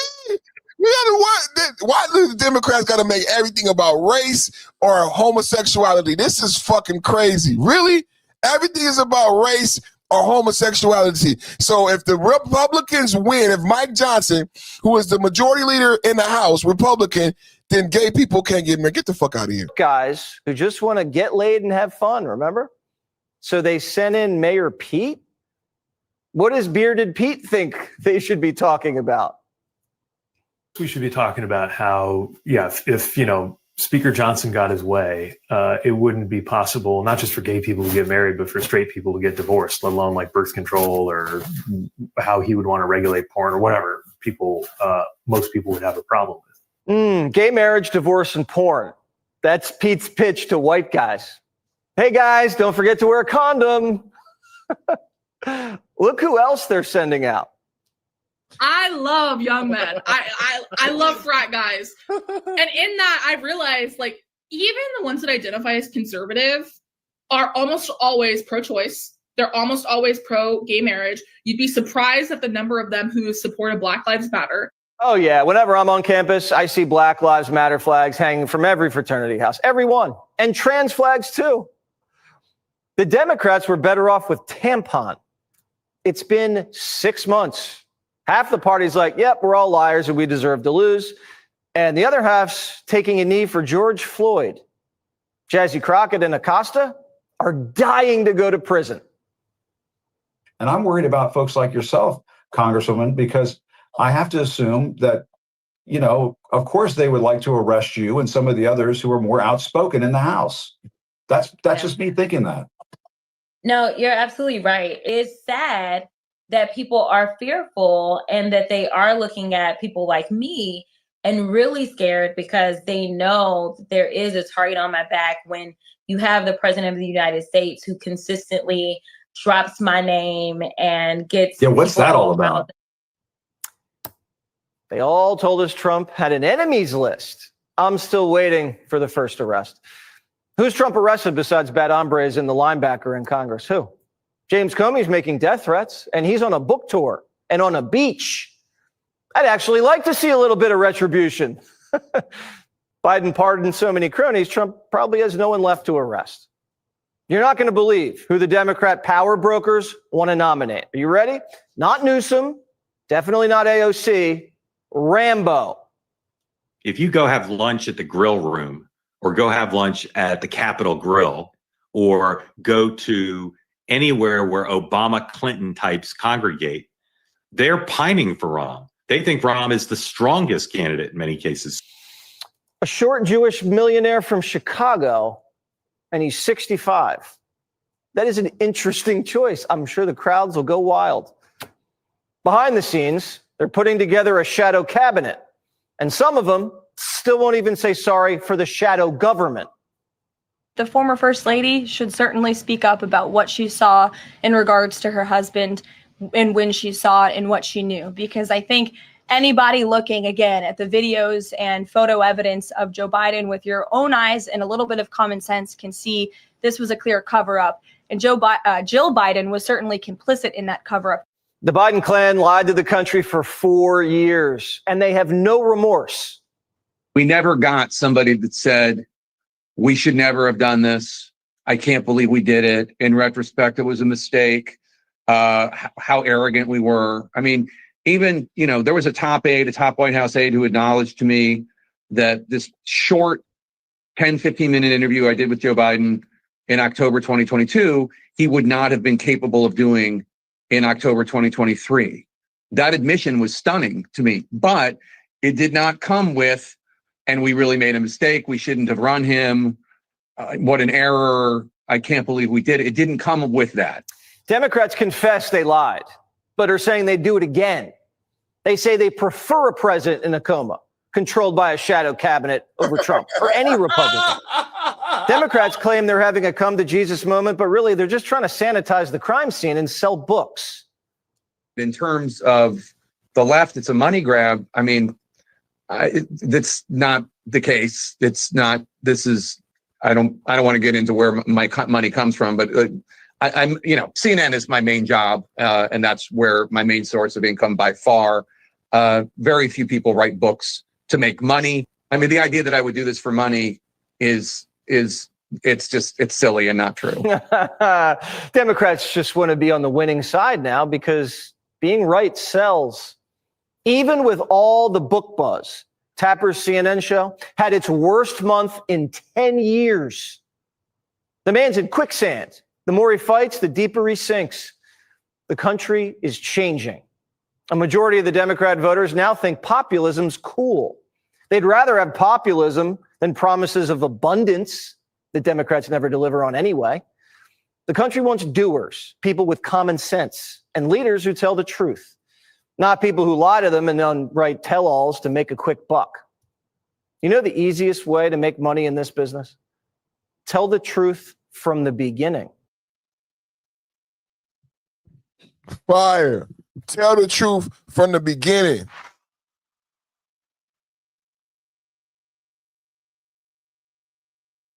Put a one in the chat. What's up with the social? What's up with Alonzo, man? Social media insurance, bro. What's up with your brother? How you doing, broski? What's up with your man? How you doing, man? Thank you for stopping through, man. Always good to see you, bro, man. Always good to see you, bro, man. Always good to see you, man. Thank you for coming through. Salute to you too, brother. Salute to you too. Y'all make sure y'all subscribe. Y'all need any financial advice? It's tax time right now.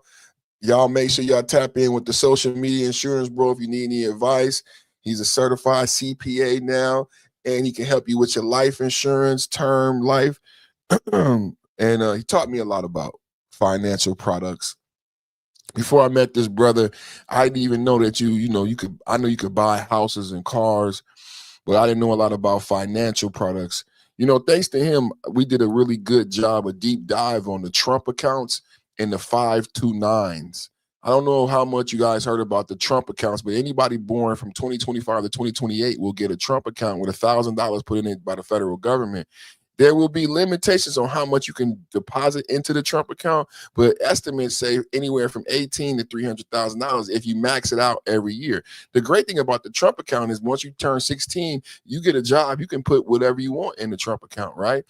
Also, I juxtaposed the Trump accounts with the 529s because people may bring up the 529s. And these are both financial products, right?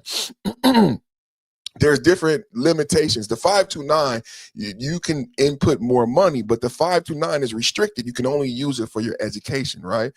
Alonzo Hall talks a lot about life insurance and being able to use life insurance in the same way that Trump created the Trump accounts. They say Trump created the Trump accounts to teach financial literacy. This is what Alonzo Hall does a lot. By teaching people who may not be privy to the information about finances, how you can use life insurance in the same way Trump is saying you can use the Trump accounts. By buying and paying into your life insurance, you can use it later on to borrow against buy a home or buy a business, depending on what type of life insurance policy you purchase.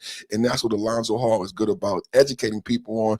And I know a lot of people are, apprehensive. We talked about this, especially people in the minority and lower income communities, because there was a time when they used to have people come to your door and try to sell you term life versus perm, and there was this temporary policy that would expire if you didn't pay, and the investment benefits of life insurance never really were told to low-income minorities, and they never knew that it could be this tool and financial instrument like Trump is doing with the Trump accounts. So differences between the 529 and the Trump account. 529 can only be used for education, right? But it has a higher threshold in a yearly donation ratio and more you can take out. Now, remember, Jasmine Crockett went to Rutgers College. Jasmine Crockett is actually a Rhodes Scholar. How many people knew she went to Rhodes College, $76,000 a year? Jasmine Crockett has $1 million education.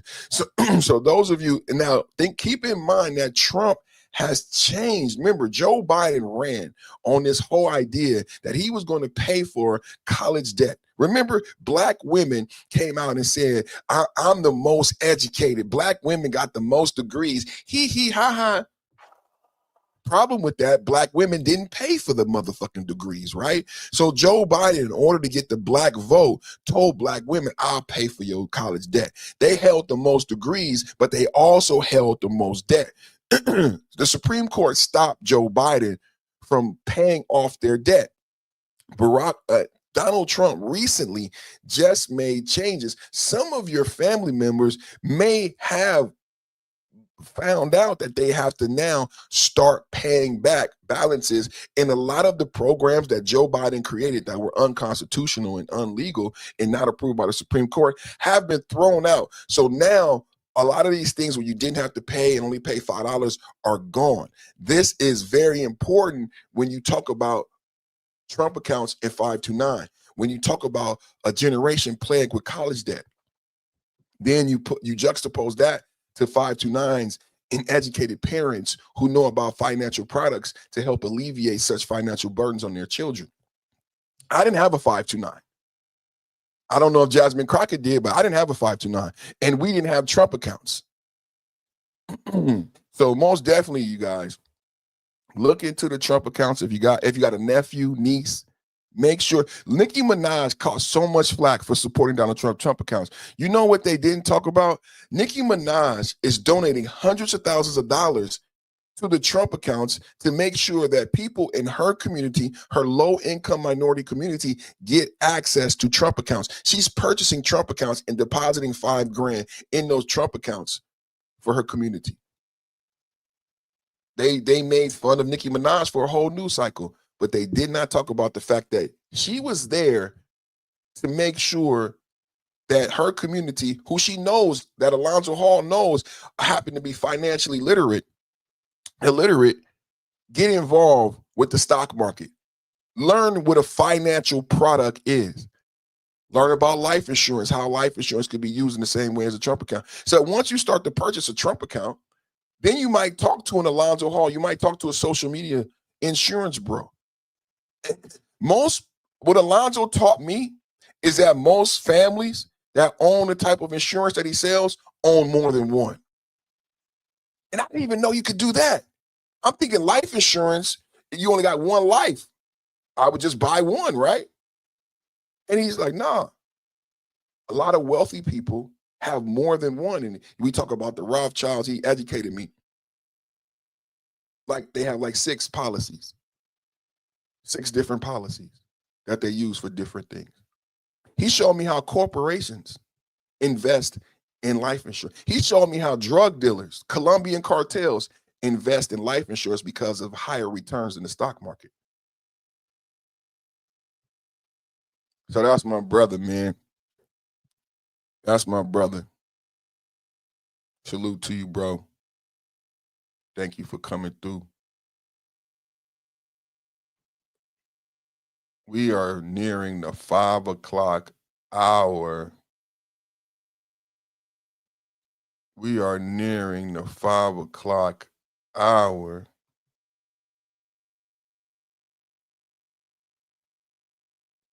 We got one more. We got another one. Let's get into this. How you doing? Doing fine. Nice to see you. Johnny from Fox. Johnny, your hands are cold. You need to get I'm some gloves. freezing. How was that speech last night? It was long. It was a lot of theater. It was a long speech. It was long. Did you enjoy it? No. You weren't a big fan of that speech last night. No. You didn't stand for much. No. We're not. We're also not there to perform. It was a great speech, full of enthusiasm for the country. The economy is improving. Our standing in the world is improving. Our border is secure. The president asked Democrats to stand up if they prioritize American citizens over illegal aliens. Did you stand? I didn't stand. It was a gotcha question. And he got you. No, he didn't get me. No Democrat did, because of the way he was framing it. The gimmick was a little cheap. You didn't want to show the American people that you'd stand? I show the American people where I stand every day. What is your first responsibility, protecting American citizens or illegal aliens? I'm just getting ready for hearing. Thank you. What is your first priority, illegal immigrants or American citizens? You don't want to tell the American people that you prioritize them first? Wow. Illegal aliens or American citizens? We're not there to perform for this guy. It was a speech filled of a bunch of grievances. Big moment last night. You ripped Al Green's sign. What happened? I said, Al, you got to be better than this. What the hell are you bringing this sign on here? I mean, Al, you got kicked out of here last year. Now you're going to try to do a two. Away, away, away. In the jungle, the tiny jungle, blacks are not apes.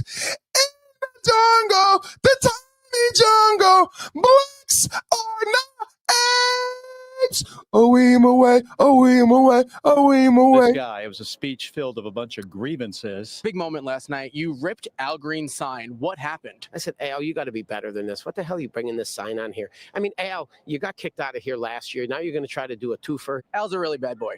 Well, I will just say this. He's in a contested primary, so he's probably doing everything he can to try to get his mug on television. Congressman. How are you? You were a bad boy last night. Well, I was bad in the sense that I got into good trouble, the kind of trouble that John Lewis has called to our attention. The president has gone too far. Ilhan Omar and Rashida Tlaib, they were screaming. They were really bad boy. Wow. What about that perm? I think the worst thing Al Green did, besides being named Al Green, is still wear that perm. Get rid of that damn perm, man. Bad in the sense that I got into good trouble. That damn perm has called to our attention. Looking like Prince Uncle. Has gone too far. Ilhan Omar and Rashida Tlaib, they were screaming. They were heckling the president. Was that the right thing to do? Well, again, I just don't think we should ever do that. We should respect the office, regardless who's in that office. The president says the Democrats are crazy. They are. I do. They're back crazy. They have a massive out-of-control case of Trump derangement syndrome. We'll find a cure. You're right. The president has. I was bad in the sense that I got into good trouble, the kind of trouble that John Lewis has called to our attention.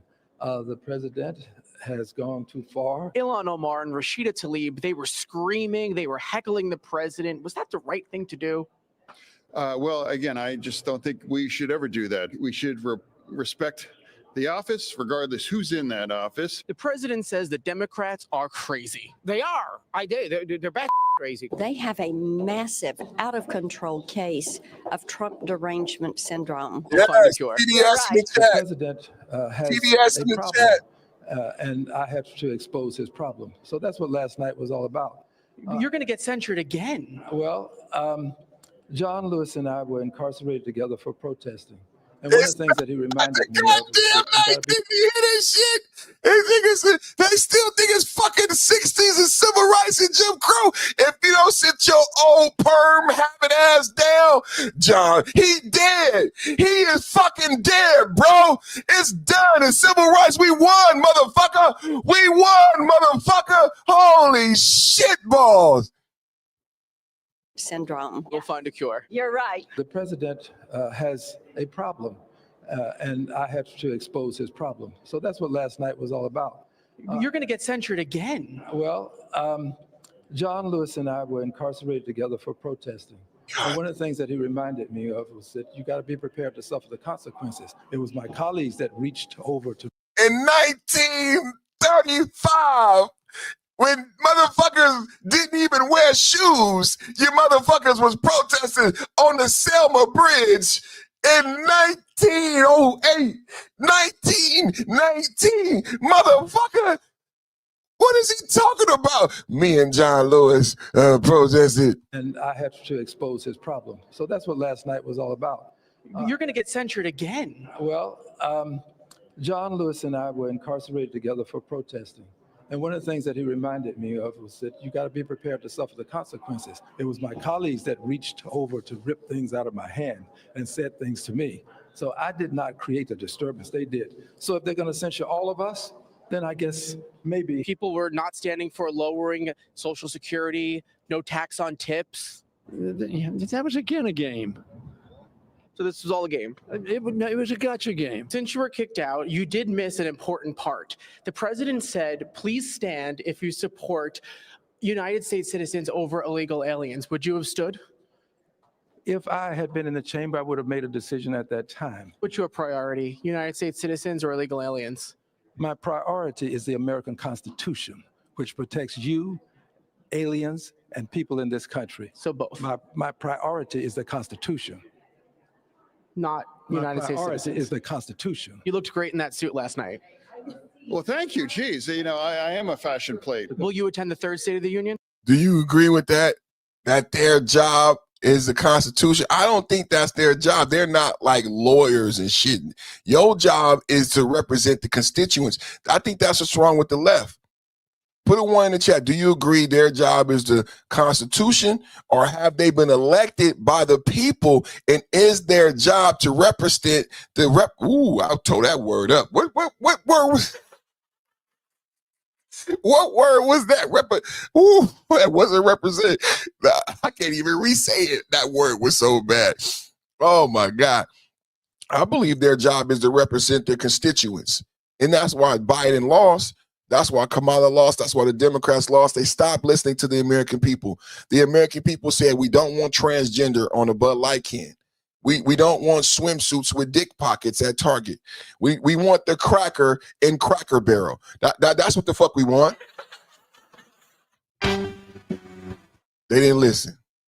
Tampon Tim said, no, you want tampons in the boys' bathroom. We said, no, we don't want boys in the bathroom with girls. We don't want boys playing sports. We said we don't want transgender affirming surgeries for kids. No one fucking listened to us. You know what they said? If you don't fucking like it, we'll take your son. If you don't fucking like it, we'll take your son. That's what they said. They said teachers would have secret conversations with our kids, and fathers of divorced, no good women who try to be angry, mean bitches and want to cut their son's dick off. If you don't go along with it, then we'll take away your son. Thank God for Donald Trump, man.